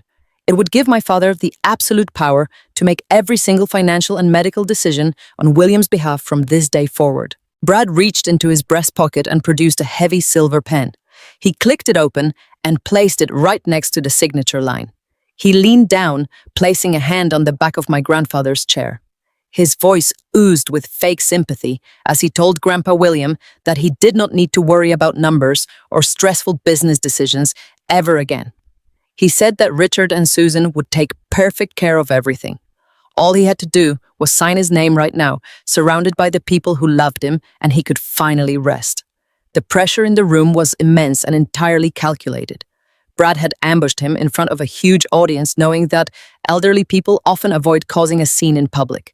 He was using the heavy social pressure of the country club gathering to force my grandfather into signing his entire life away without giving him a single moment to actually read the contract or consult an outside attorney. It was the absolute peak of shamelessness. I stood completely motionless against the back wall, gripping my leather portfolio. My heart beat a slow and steady rhythm. The more aggressively Brad pushed, the more he showcased his utter lack of shame, the greater my quiet satisfaction became. I simply watched my arrogant brother-in-law push the silver pen an inch closer to my grandfather's hand, fully preparing myself to watch their entire false reality burn. The heavy silver pen sat on the polished mahogany table, gleaming beneath the bright crystal chandeliers. 30 pairs of eyes were fixed on my grandfather. The entire room was holding its collective breath. My father, Richard, was leaning forward in his chair so far that he looked like he might fall out of it. My mother, Susan, was clutching her fine linen napkin to her chest, breathing in shallow, rapid gasps of pure anticipation. Brad stood right behind my grandfather, with a smug and victorious smile plastered across his arrogant face. He truly believed he had won. He believed that all of his manipulative courtroom tricks had paid off perfectly, and that the family fortune was finally his to control. Grandpa William looked down at the silver pen. He looked at the thick stack of legal documents bound in dark blue paper. For 10 agonizing seconds, the only sound in the private dining room was the clinking of a stray ice cube in the distance and the soft hum of the air conditioning unit. Then my grandfather slowly reached out his hand. My father let out a visible heavy breath of relief. My mother smiled triumphantly. But Grandpa William did not pick up the silver pen. Instead, he picked up the entire stack of documents with both of his hands. The physical transformation was instantaneous and absolutely terrifying. The frail, trembling old man who had been slumped in his chair just moments before vanished completely. Grandpa William pushed his heavy mahogany chair back and stood up straight. His shoulders were incredibly broad. His spine was perfectly aligned. He looked exactly like the ruthless corporate titan who had built a massive real estate dynasty from the ground up. He looked down at the durable power of attorney in his hands, and he did not hesitate for a single second. With one sharp and aggressive motion, Grandpa William tore the thick stack of legal papers right down the middle. The loud ripping sound of tearing paper echoed through the dead silent dining room like a gunshot. The gasps from the extended family were immediate and genuine. My mother actually shrieked, dropping her napkin onto her untouched dinner plate. My father jumped out of his chair, his face draining of all natural color. He looked absolutely horrified. Brad stumbled backward, a look of utter confusion and panic breaking right through his practiced lawyer facade. Grandpa William threw the torn halves of the legal document directly onto the table. They scattered across the polished wood, ruining the pristine setup Brad had worked so incredibly hard to create. "Did you really think I was that incredibly stupid, Richard?" My grandfather's voice boomed through the large room. It was not weak. It was not shaky. It was a terrifying roar of absolute authority that made the crystal champagne glasses rattle on the tables. The older relatives sitting nearby physically recoiled in pure shock. "Dad, you are confused," my father stammered, his hands trembling violently as he reached out toward my grandfather. "Please, you need to sit down right now. You're having an episode." "Do not you dare tell me to sit down, you pathetic coward," my grandfather thundered, pointing a long, steady finger right at my father's chest. "I am not confused. I am not having an episode. I am in perfect, pristine mental health. I spent 3 hours on Monday morning with the top forensic psychiatrist in Chicago. I have a court-certified medical evaluation proving my absolute cognitive clarity. The color completely drained from Brad's face. He knew exactly what a certified forensic evaluation meant. His entire emergency conservatorship petition was suddenly dead on arrival. You honestly thought you could play me? My grandfather continued, turning his furious gaze toward Brad and my mother. You thought you could book luxury vacations on my credit card and drain the family trust to cover your disgusting gambling debts. And when you realized you had pushed your luck way too far, you decided to lock me in a legal cage. You thought you could march into a probate court tomorrow morning, label me as senile, and steal the rest of my fortune before I died. The murmurs around the room suddenly erupted into loud, frantic whispers. Aunts and uncles were staring at my parents in absolute horror. The beautiful illusion of the devoted, loving caregivers was shattering into a million tiny pieces right in front of their eyes. My mother was shaking her head violently, grabbing my father's arm. "William, please," she cried out, her voice shrill and desperate. "We love you. We were only trying to protect you. We just wanted to help manage the heavy burden. Chloe has been lying to you. She's trying to turn you against your own blood family." Grandpa William turned to look at me. I was standing quietly by the wall, still holding my leather portfolio. My expression was perfectly calm. I did not need to defend myself. I just let the truth do all the heavy lifting. "Chloe is the only honest person in this entire room," my grandfather declared, his voice ringing with absolute certainty. "She is the only one who did not treat my bank account like her personal piggy bank. While you were busy plotting to strip me of my basic human rights, Chloe was brave enough to stand by my side and tell me the truth." Brad stepped forward, trying desperately to salvage the catastrophic situation. "William, let us be reasonable here. We can sit down with our attorneys and sort this out privately. There is no need for this embarrassing public display. You do not give me orders in my own family," my grandfather snapped, cutting Brad off completely. "There will be no private negotiations. There is nothing left to negotiate, because there is absolutely nothing left for any of you to steal." The entire room fell completely silent again. My sister Brittany, who had been quietly taking photos of herself just moments before, finally lowered her phone. She looked genuinely terrified. "What do you mean, Dad?" my father asked, his voice reduced to a pathetic whimpering squeak. "I mean, I have completely restructured my estate," my grandfather announced proudly. "As of Thursday afternoon, every single property, every investment account, and every liquid asset I own has been permanently moved into an irrevocable trust. It is completely locked. You cannot access it. You cannot contest it. You cannot challenge it in any court of law." My mother let out a loud, dramatic sob, grabbing the edge of the mahogany table to steady herself. "And since you have proven yourselves to be nothing more than greedy, manipulative thieves," my grandfather continued, delivering the final devastating blow. "You are completely cut off. Richard, Susan, Brittany, and Brad. You will not receive a single dime from my estate. You will not receive another penny to fund your country club memberships or your luxury cars. The sole beneficiary and the sole legal administrator of my entire fortune is Chloe." The room exploded into total chaos. My aunts and uncles were openly gasping, staring at me in absolute disbelief. Brittany burst into loud, ugly tears, covering her face with her manicured hands.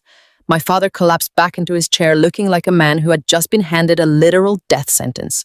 Brad simply stared at the floor, his arrogant legal mind completely broken by the reality that he had just lost everything. I stood there watching the empire they had stolen from me suddenly return to my hands. I did not gloat. I did not laugh. I simply smiled, the quiet, patient smile of a woman who had finally watched justice serve itself on a silver platter. They had tried to bury my grandfather alive, but they had only succeeded in burying themselves perfectly. The silence in the private dining room was so heavy, it felt like it could crush the breath right out of my lungs. My father sat frozen for exactly 3 seconds before his shock morphed into violent, explosive rage. His face turned a deep, mottled shade of purple. He pushed himself up from his chair so aggressively that the heavy mahogany legs scraped loudly across the wooden floor. He did not look at his father. He turned his burning, furious eyes entirely on me. He took a threatening step forward, his hands balled into tight fists, completely abandoning his fake persona of the loving son. "You vindictive, manipulative little brat," my father shouted, pointing a shaking finger directly at my face. "You planned this. You have always been jealous of Brittany. You have always hated this family. You went behind our backs and poisoned an old man's mind just to steal what rightfully belongs to us. My mother immediately jumped to his side, her fake tears miraculously vanishing in an instant. Her face was contorted into an ugly mask of pure hatred. She told the room that I was a pathological liar. She claimed I had spent the entire weekend brainwashing my grandfather, taking advantage of his fragile mental state to write myself into his will. Brittany stood up, clutching Brad's arm, sobbing loudly and playing the ultimate victim. She cried out that I was trying to ruin their lives out of pure spite. She told our aunts and uncles that I was a bitter, lonely woman trying to destroy her perfect marriage. The extended family members watched the chaotic scene unfold with wide, uncertain eyes. A few minutes ago, they believed my parents were absolute saints who were bravely taking on the burden of a sick elder. Now they were watching a family tear itself apart, and they were desperately waiting to see who would break first. They fully expected me to shrink back, to lower my head, and to take the abuse exactly like I had done for my entire life. But the scared, obedient daughter they knew was gone forever. I smiled patiently. The more patient I was, the greater my quiet satisfaction became. I let their insults wash over me like a gentle breeze. The more they panicked, the more serene I felt. They were desperately fighting to maintain an illusion that was already completely dead.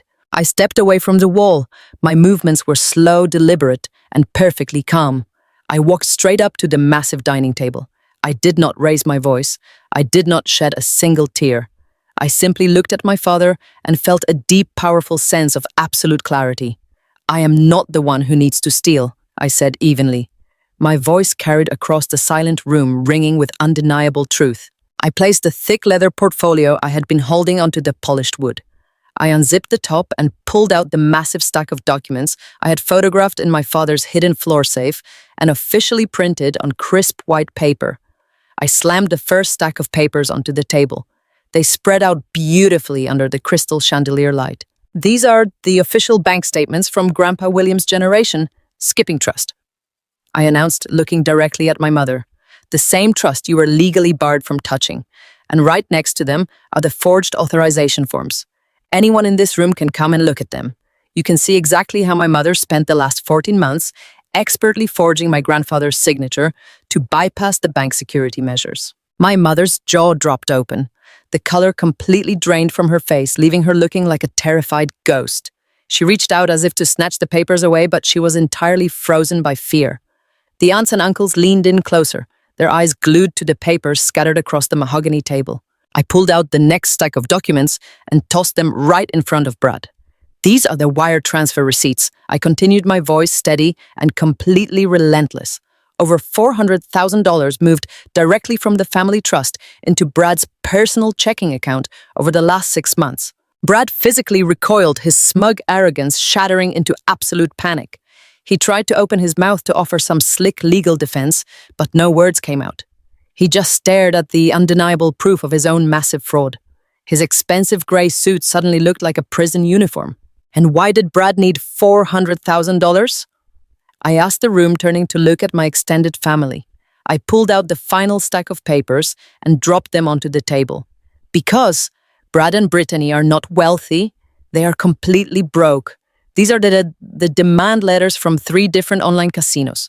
These are the aggressive collection notices from Las Vegas.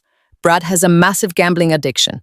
My parents drained my college fund to cover his debts, and when that money ran out, they decided to steal from a man they believed was too old to fight back. The reaction from the extended family was immediate and visceral.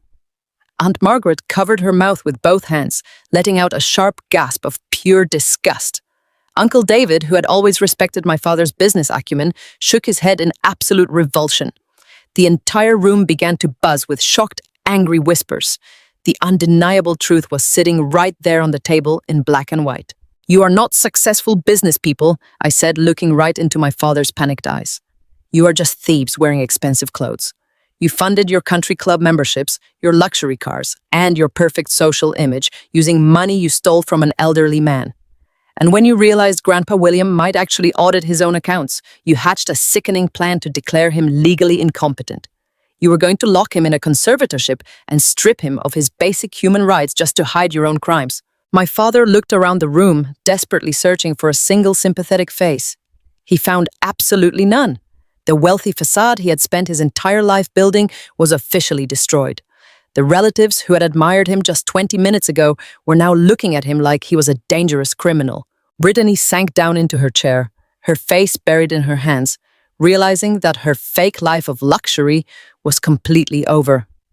Brad was sweating profusely, his eyes darting toward the exit, fully aware that the documents on that table could easily send him to federal prison and get him disbarred forever. My mother tried to speak, her voice reduced to a pathetic, trembling whisper. She looked at Aunt Margaret and tried to say it was all a huge misunderstanding. But Aunt Margaret simply turned her back and walked away, completely disgusted by the woman she had once called family. I stood tall, looking at the broken, miserable people who had spent decades making me feel incredibly small. The heavy chains of my childhood were finally broken. The truth was out in the open, shining brightly under the country club lights. Their masks were completely torn away, leaving absolutely nothing behind but the ugly reality of their own boundless greed. I did not feel angry anymore. I just felt incredibly free. The thick stack of casino demand letters lay dead center on the polished mahogany table. The bright light from the crystal chandelier above seemed to act as a spotlight on Brad and his absolute ruin. For a few seconds, nobody moved. The extended family members, who had just been clapping for my father, were now crowding around the table, leaning over each other to read the fine print. The bold red ink from the Las Vegas collection agencies was impossible to miss. It detailed hundreds of thousands of dollars in unpaid gambling debts. It documented a desperate, pathetic addiction that had secretly consumed my perfect brother-in-law. My sister Brittany broke the silence. She pushed her way past our Aunt Margaret and snatched the top letter off the table. Her hands were shaking violently. Her perfect manicured nails dug into the crisp white paper. She read the final demand notice once, and then she read it again. Her face transformed from an expression of fake sorrow to one of pure, unadulterated horror. She dropped the paper as if it had physically burned her. She spun around to face her husband. Her designer dress swished around her ankles, but there was absolutely nothing elegant about the way she looked right now. "What is this, Brad?" she shrieked. Her voice echoed off the high ceiling of the country club dining room, completely shattering any remaining sense of upper-class decorum. "You told me those trips to Vegas were business conferences. You told me you were meeting with high-profile clients. What are these numbers? Why are they threatening to take our house?" Brad took a step backward, physically retreating from his hysterical wife. His face was slick with a cold, nervous sweat. The arrogant posture he had carried into the room had completely collapsed. He held his hands up in a defensive gesture, looking frantically at the wealthy relatives surrounding them. He desperately wanted to quiet her down. He told her to lower her voice and promised they would discuss it privately at home. He tried to reach out and touch her arm, but Brittany violently slapped his hand away. "There is no private discussion," she screamed, tears of humiliation streaming down her face, ruining her perfect makeup. "You told me we were rich. You bought me a Mercedes with my grandmother's stolen piano money. You told me we were going to inherit the entire estate today. Have we lost everything? Are we completely broke?" Brad could not answer her. He looked around the room like a trapped rat, desperately searching for an exit. But everywhere he looked, he saw only judgment and disgust. He looked at Grandpa William, who was sitting calmly next to Attorney Harrison. He looked at the legal files on the table containing the forged signatures and the illegal wire transfers. It suddenly clicked in his arrogant mind that this was not just a family argument. This was a highly coordinated legal execution. He realized in real time that Grandpa William had built an airtight case against him. The threat of losing his country club membership was nothing compared to the reality now staring him right in the face. Brad was a corporate attorney. He knew exactly what unauthorized withdrawal from a generation-skipping trust meant. It meant severe felony fraud. It meant immediate disbarment. It meant losing his license to practice law forever and spending the next 10 to 15 years rotting inside a federal prison. His survival instinct violently kicked in. He knew the ship was sinking, and he immediately decided he was not going down alone. Brad suddenly turned his back on his crying wife and pointed a shaking finger directly at my father. "Do not look at me like that, Richard." Brad yelled, his voice cracking with pure panic. "This was not my idea. You are the one who forced me to do this." My father froze, his eyes widening in sheer panic. He raised his hands defensively, stammering and denying the accusation. But Brad was already unleashing a torrent of desperate confessions, willing to burn down the entire family just to save his own skin. "You came to me," Brad shouted to the room, stepping aggressively toward my father. "You told me you were drowning in secret debt. You told me your business investments were failing and you needed access to the trust. You are the one who told Susan to practice forging William's signature on those authorization forms. I did not forge anything. I just provided the legal loopholes because you begged me to help you.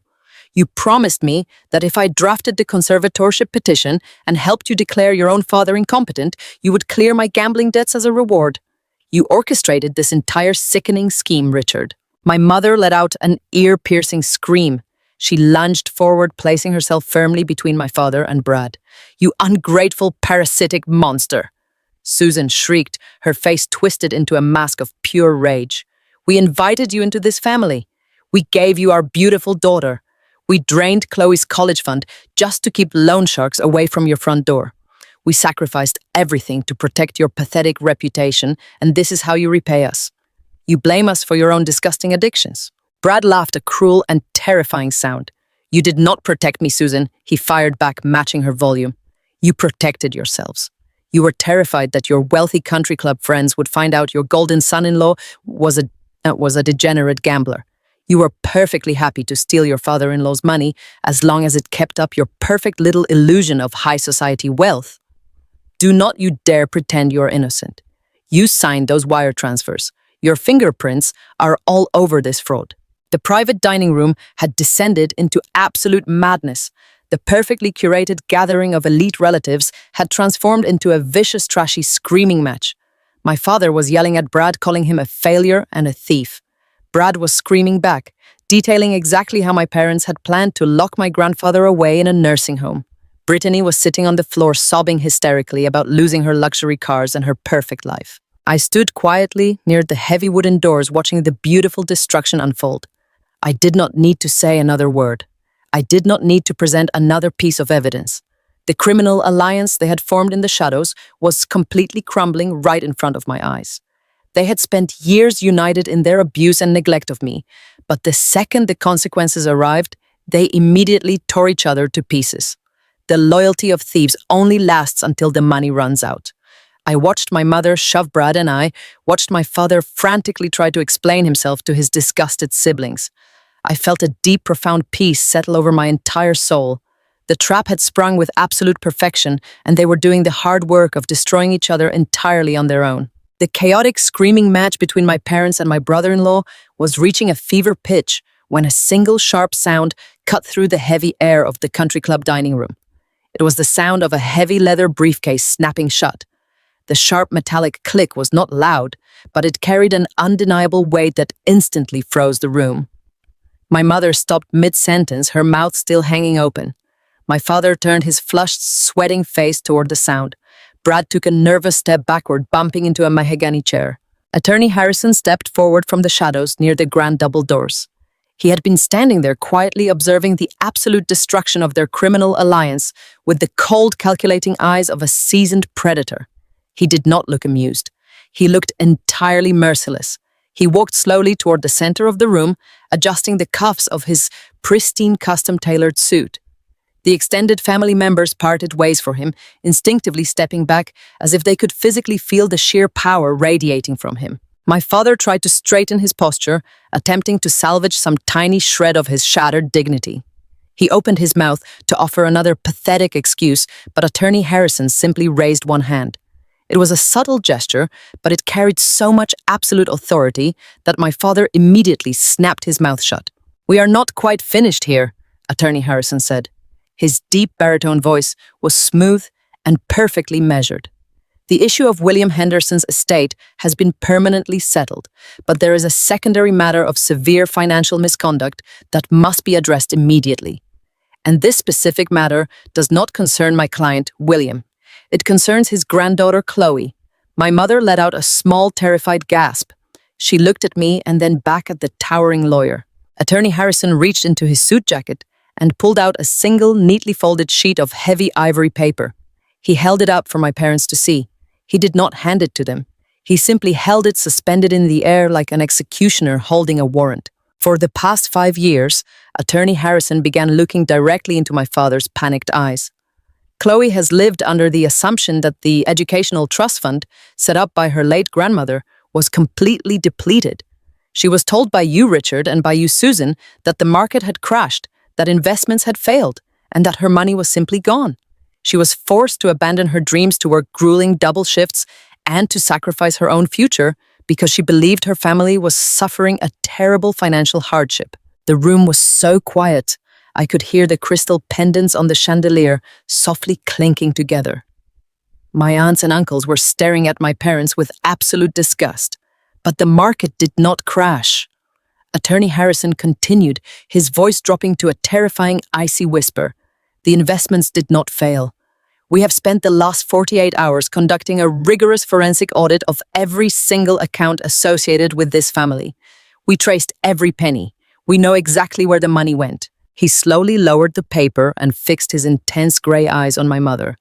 You systematically drained your daughter's educational fund. You forged her signature on withdrawal slips. You transferred the funds into a shadow account, and you used that stolen money to cover the initial wave of Brad's massive gambling debts before you finally set your sights on William's larger estate. The total amount stolen directly from Chloe is exactly $250,000. My father swayed on his feet, looking like he might physically collapse onto the expensive carpet. My mother covered her face with her hands, letting out a low, miserable wail. Brittany just stared at her parents in absolute horror, finally realizing that her entire luxurious lifestyle had been completely funded by my stolen future. $250,000, Attorney Harrison repeated, letting the massive number echo through the silent dining room. That is not a simple family misunderstanding. That is not a minor accounting error. That is grand theft. That is deliberate, premeditated felony fraud. And it carries a mandatory minimum sentence in a federal penitentiary. Brad immediately backed away from my parents, holding his hands up in surrender. He frantically shook his head violently, denying any involvement. He told the room that he never knew where that specific money came from. He claimed my parents told him it was a generous gift from their own savings. Attorney Harrison did not even look at Brad. He kept his piercing gaze entirely locked on my father. I am not here to negotiate a payment plan. Attorney Harrison stated, his voice harder than stone.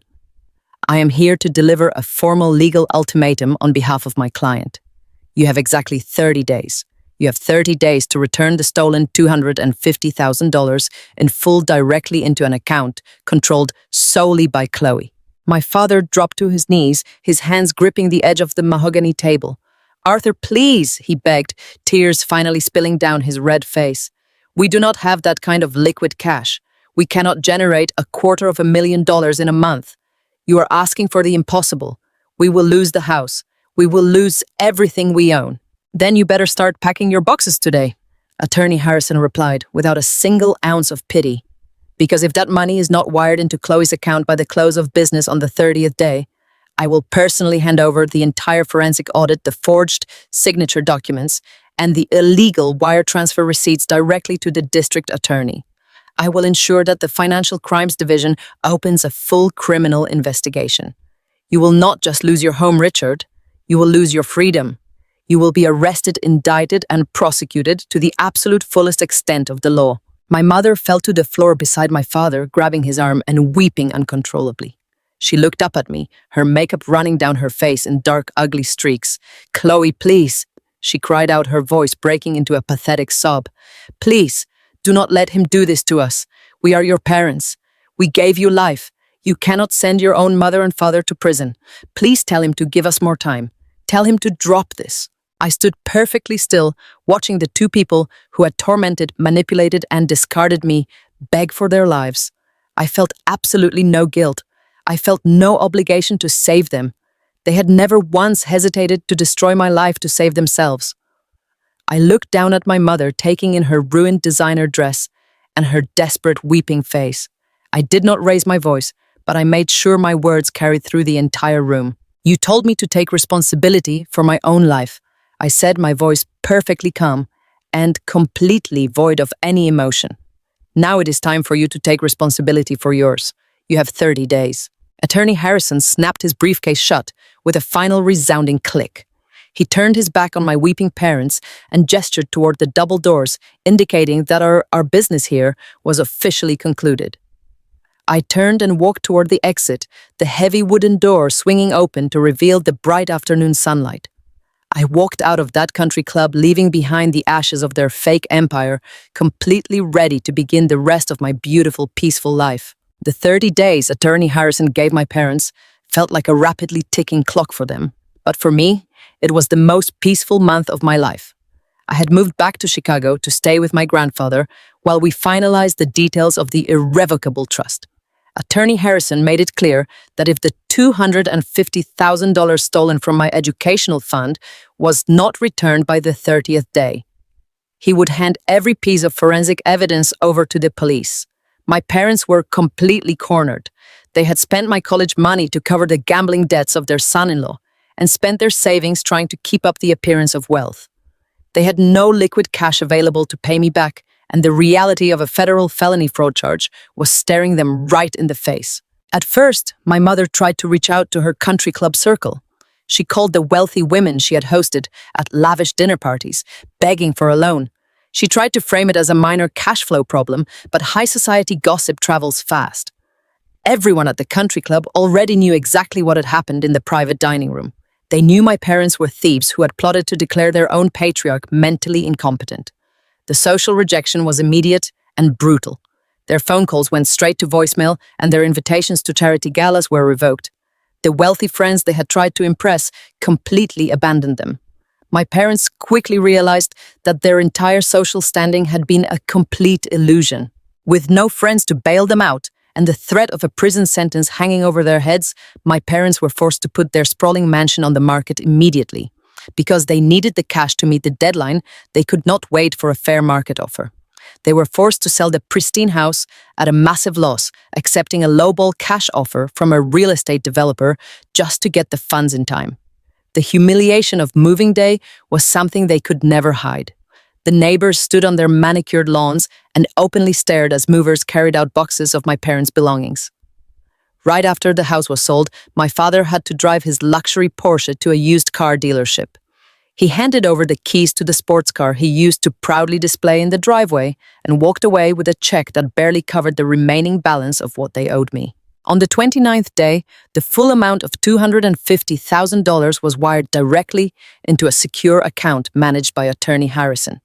They had narrowly avoided a criminal indictment, but the financial devastation left them completely ruined. With the mansion gone and their credit destroyed, my parents had no choice but to rent a small, dilapidated apartment. The contrast between their old life and their new reality was stark. There were no more chandeliers or mahogany dining tables. My mother now lived in a cramped two-bedroom unit with stained beige carpets and a leaking kitchen sink. She spent her days sitting in a small living room, staring at peeling paint and listening to the noisy traffic outside. My father had to take a low-paying managerial job at a local retail store just to pay their basic monthly rent. The destruction of their alliance did not stop with my parents. My brother-in-law Brad found himself completely ruined. The evidence of his massive gambling debts and his plot to secure a fraudulent conservatorship did not just stay within the family. Attorney Harrison fulfilled his professional duty and reported Brad to the State Bar Association. Brad was immediately placed under an investigation pending absolute disbarment. With his legal career destroyed and the threat of criminal fraud charges looming over his head, Brad became a massive liability. My sister Brittany, who had always viewed her husband as a status symbol, turned on him the second the money dried up.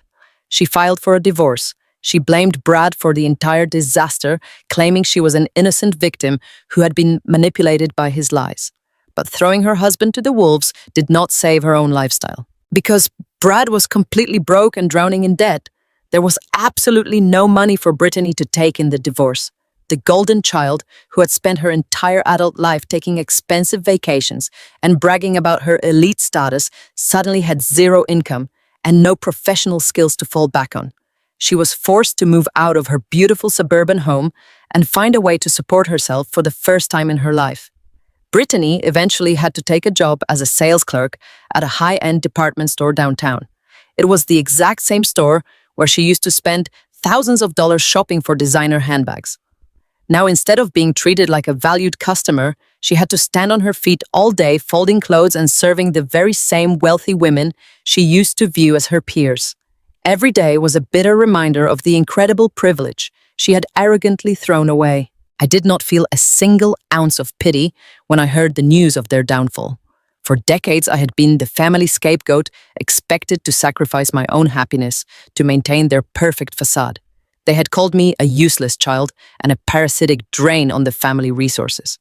I was the one standing strong while their entire world crumbled into dust. They had dug their own graves with their boundless greed and their absolute arrogance.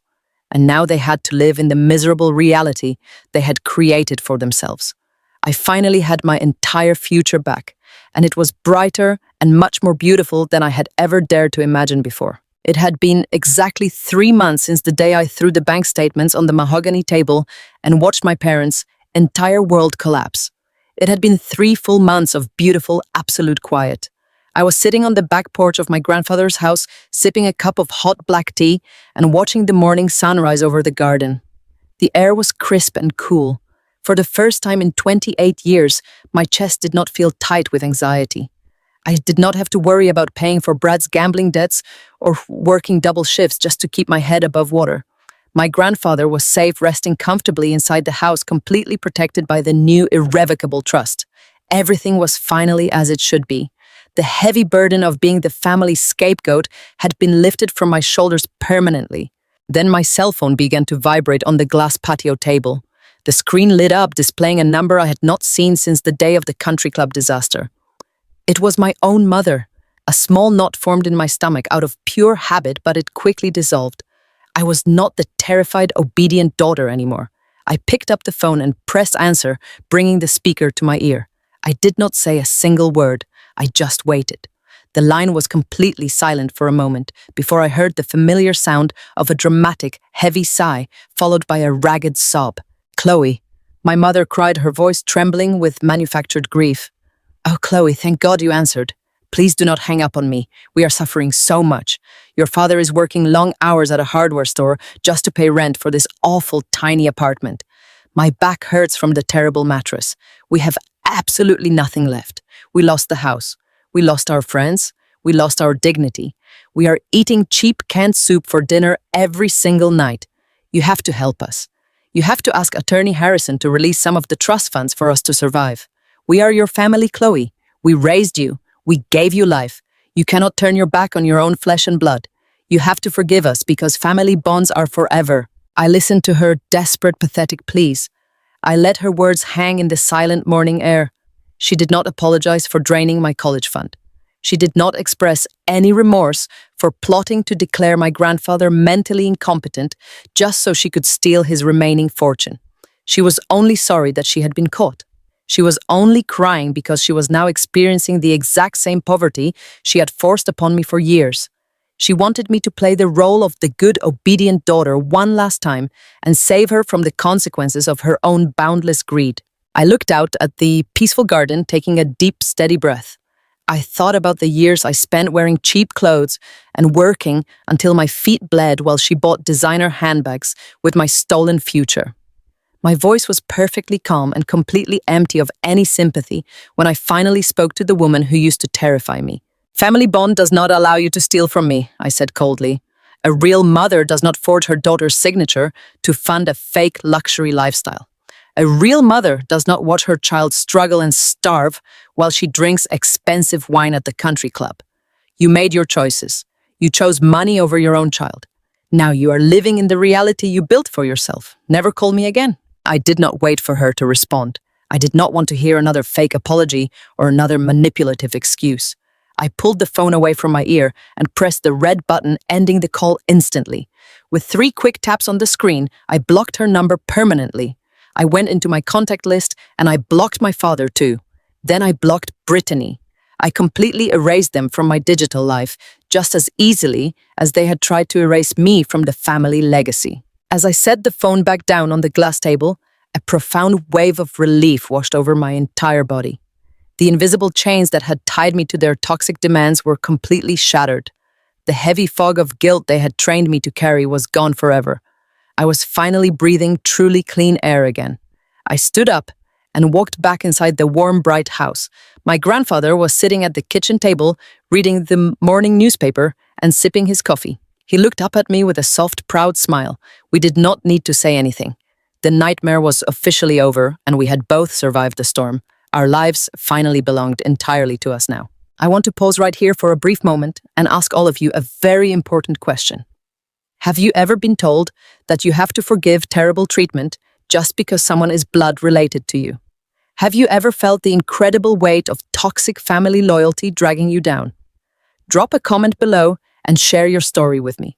I read every single one of your comments, and I know how hard it can be to finally put yourself first. If you are watching this and you have ever felt trapped by toxic family members who use the word love to manipulate and drain you, I want you to know that you are not alone.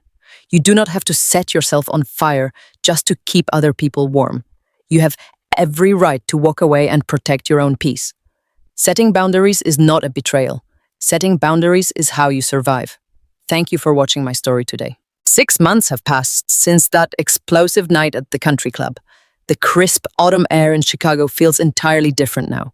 It no longer carries the heavy, suffocating weight of my family and their endless demands. I wake up every morning in a space that is completely my own. There are no frantic phone calls demanding my paycheck to cover a fake emergency. There are no condescending text messages from my sister Brittany reminding me of how utterly ordinary she thought I was. I am 28 years old, and for the first time in my entire life, I am actually breathing. Grandpa William and I spent those first few months working very closely with Attorney Harrison. We had a massive financial mess to untangle, but we did it together. Once the irrevocable trust was finalized and my parents were legally banished from our lives, my grandfather made an incredible decision. He did not just make me the sole beneficiary of his estate. He officially named me the managing director of his entire investment company. The transition was completely smooth because I already knew the value of hard work. While my sister had spent her life shopping and complaining, I had spent mine surviving and adapting. When I walked into the downtown corporate office on my first official day, I did not feel like an imposter. I felt like I had finally arrived exactly where I was always meant to be. The executive board members did not treat me like the slow or useless daughter. They looked at my financial audits and my strategic plans with genuine respect. Grandpa William sat at the head of the boardroom table and proudly introduced me to the partners. He told them that I was the brilliant mind who had uncovered the fraud and protected the firm from absolute ruin. The men and women in that room did not see me as the family's scapegoat. They saw me as a fierce, intelligent woman who knew how to protect an empire. I spent my days reviewing portfolios and making high-level investment decisions. I was earning a massive salary that belonged entirely to me. I no longer had to diminish myself or hide my success just to protect my father and his incredibly fragile ego. With my new career and my completely reclaimed future, I decided it was time to establish a physical boundary between my past and my present. I bought a house. It was not a cheap rented room or a tiny apartment hiding in the shadows of my parents' massive estate. It was a beautiful, sprawling 4-bedroom home in a quiet, upscale neighborhood. I decorated every single room exactly the way I wanted to. There are no hand-me-down furniture pieces or discarded items from my sister. Every rug, every painting, and every shelf was chosen by me. When I walk through the front door and slide my key onto the entryway table, I feel a profound sense of total ownership.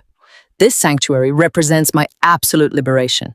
The best part of my new life is not the money or the corporate title. It is the genuine, pure relationship I have finally been able to build with my grandfather. For my entire childhood, I was deliberately kept away from him. My parents always isolated me, making sure Brittany was the only grandchild he ever really saw. They controlled the narrative so tightly that we never had a chance to simply exist together. Now we make up for all that stolen time.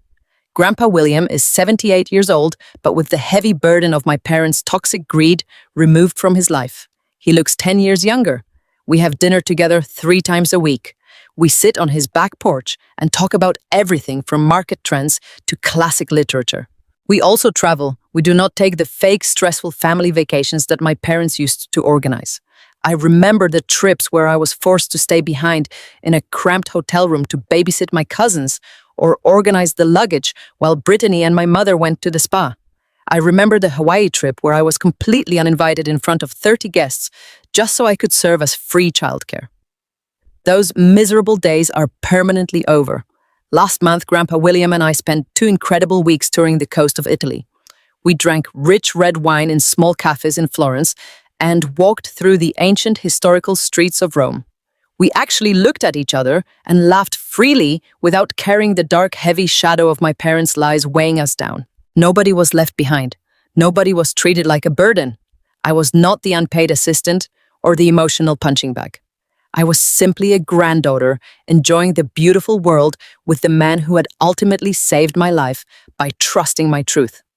As we stood on a balcony overlooking the sparkling Mediterranean Sea, he put his arm around my shoulder and told me how incredibly proud he was of the woman I had become. I leaned against him and watched the sun set over the water, feeling completely whole. I had lost my biological parents and my sister, but I had gained the entire world in return. The sweet fruits of integrity are absolutely real, and they taste far better than any stolen luxury ever could. If you are watching this and my story resonated with you, please take a moment to hit that like button and subscribe. I know there are so many people out there who are still trapped in the shadows of toxic family members. You do not have to stay small just to make other people comfortable. Drop a comment below and let me know where you are watching from and what time it is there. Your worth is not defined by the people who failed to love you. It is defined by the beautiful, authentic life you build after you finally find the courage to walk away. Looking back on everything that happened, I realized that the most difficult battles we face in life are rarely fought in courtrooms.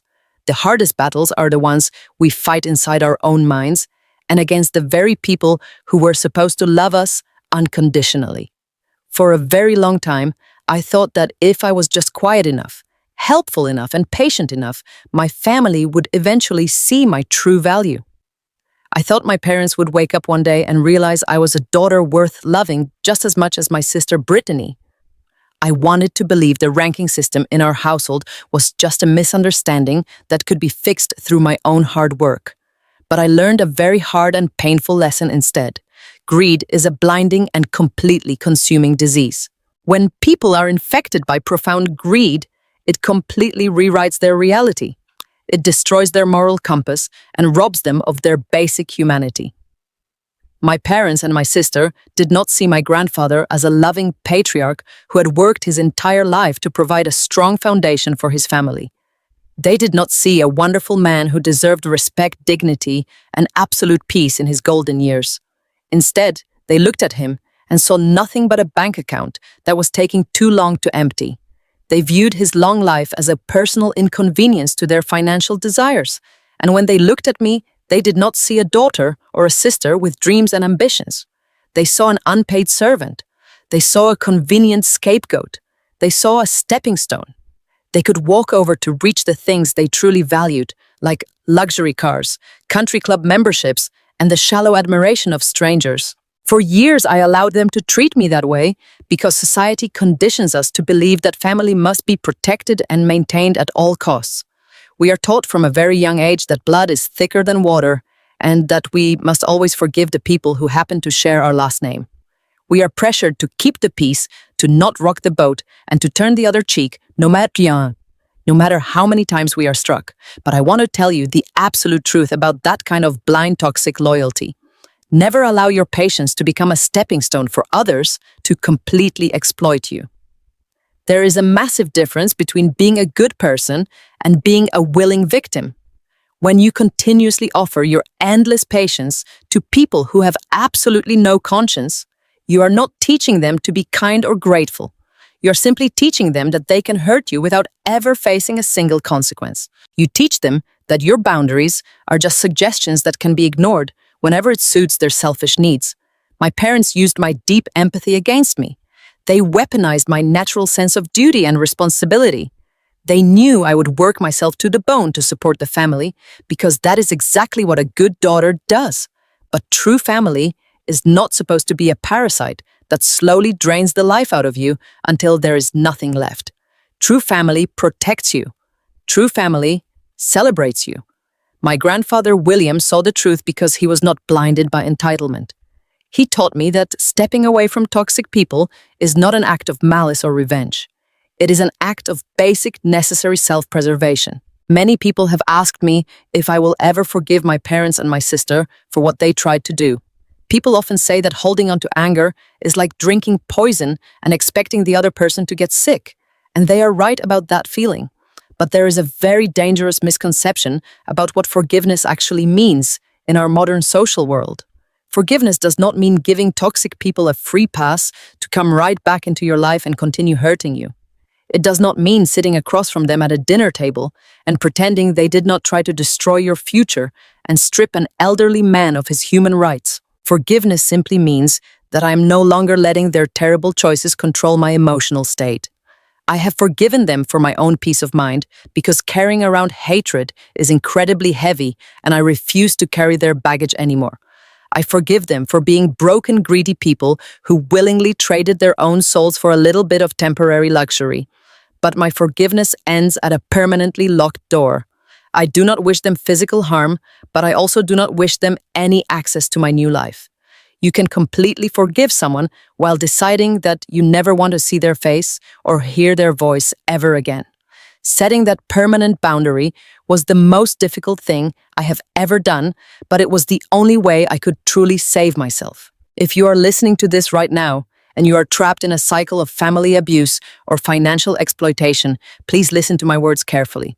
Do not wait for a dramatic courtroom showdown or a secret will reading to finally claim your own independence. Do not wait for the toxic people in your life to suddenly develop a conscience because they absolutely never will. The cycle of abuse only stops when you decide to stop participating in it. It stops the exact moment you look at the people taking advantage of you and loudly say enough. It will be terrifying and it will be lonely at first, but the peace that follows is worth every single tear you shed. You deserve to live a life where your kindness is deeply valued and your presence is cherished. You do not exist to be a minor background character or an unpaid extra in someone else's selfish, arrogant story. You are the author of your own life. Thank you for accompanying me to the end of this story. If you have ever been taken advantage of by your own family, remember that setting boundaries is the only way to save yourself. Please subscribe to the channel and comment to let me know which state you are watching this video in and at what time. Goodbye and see you in the next story.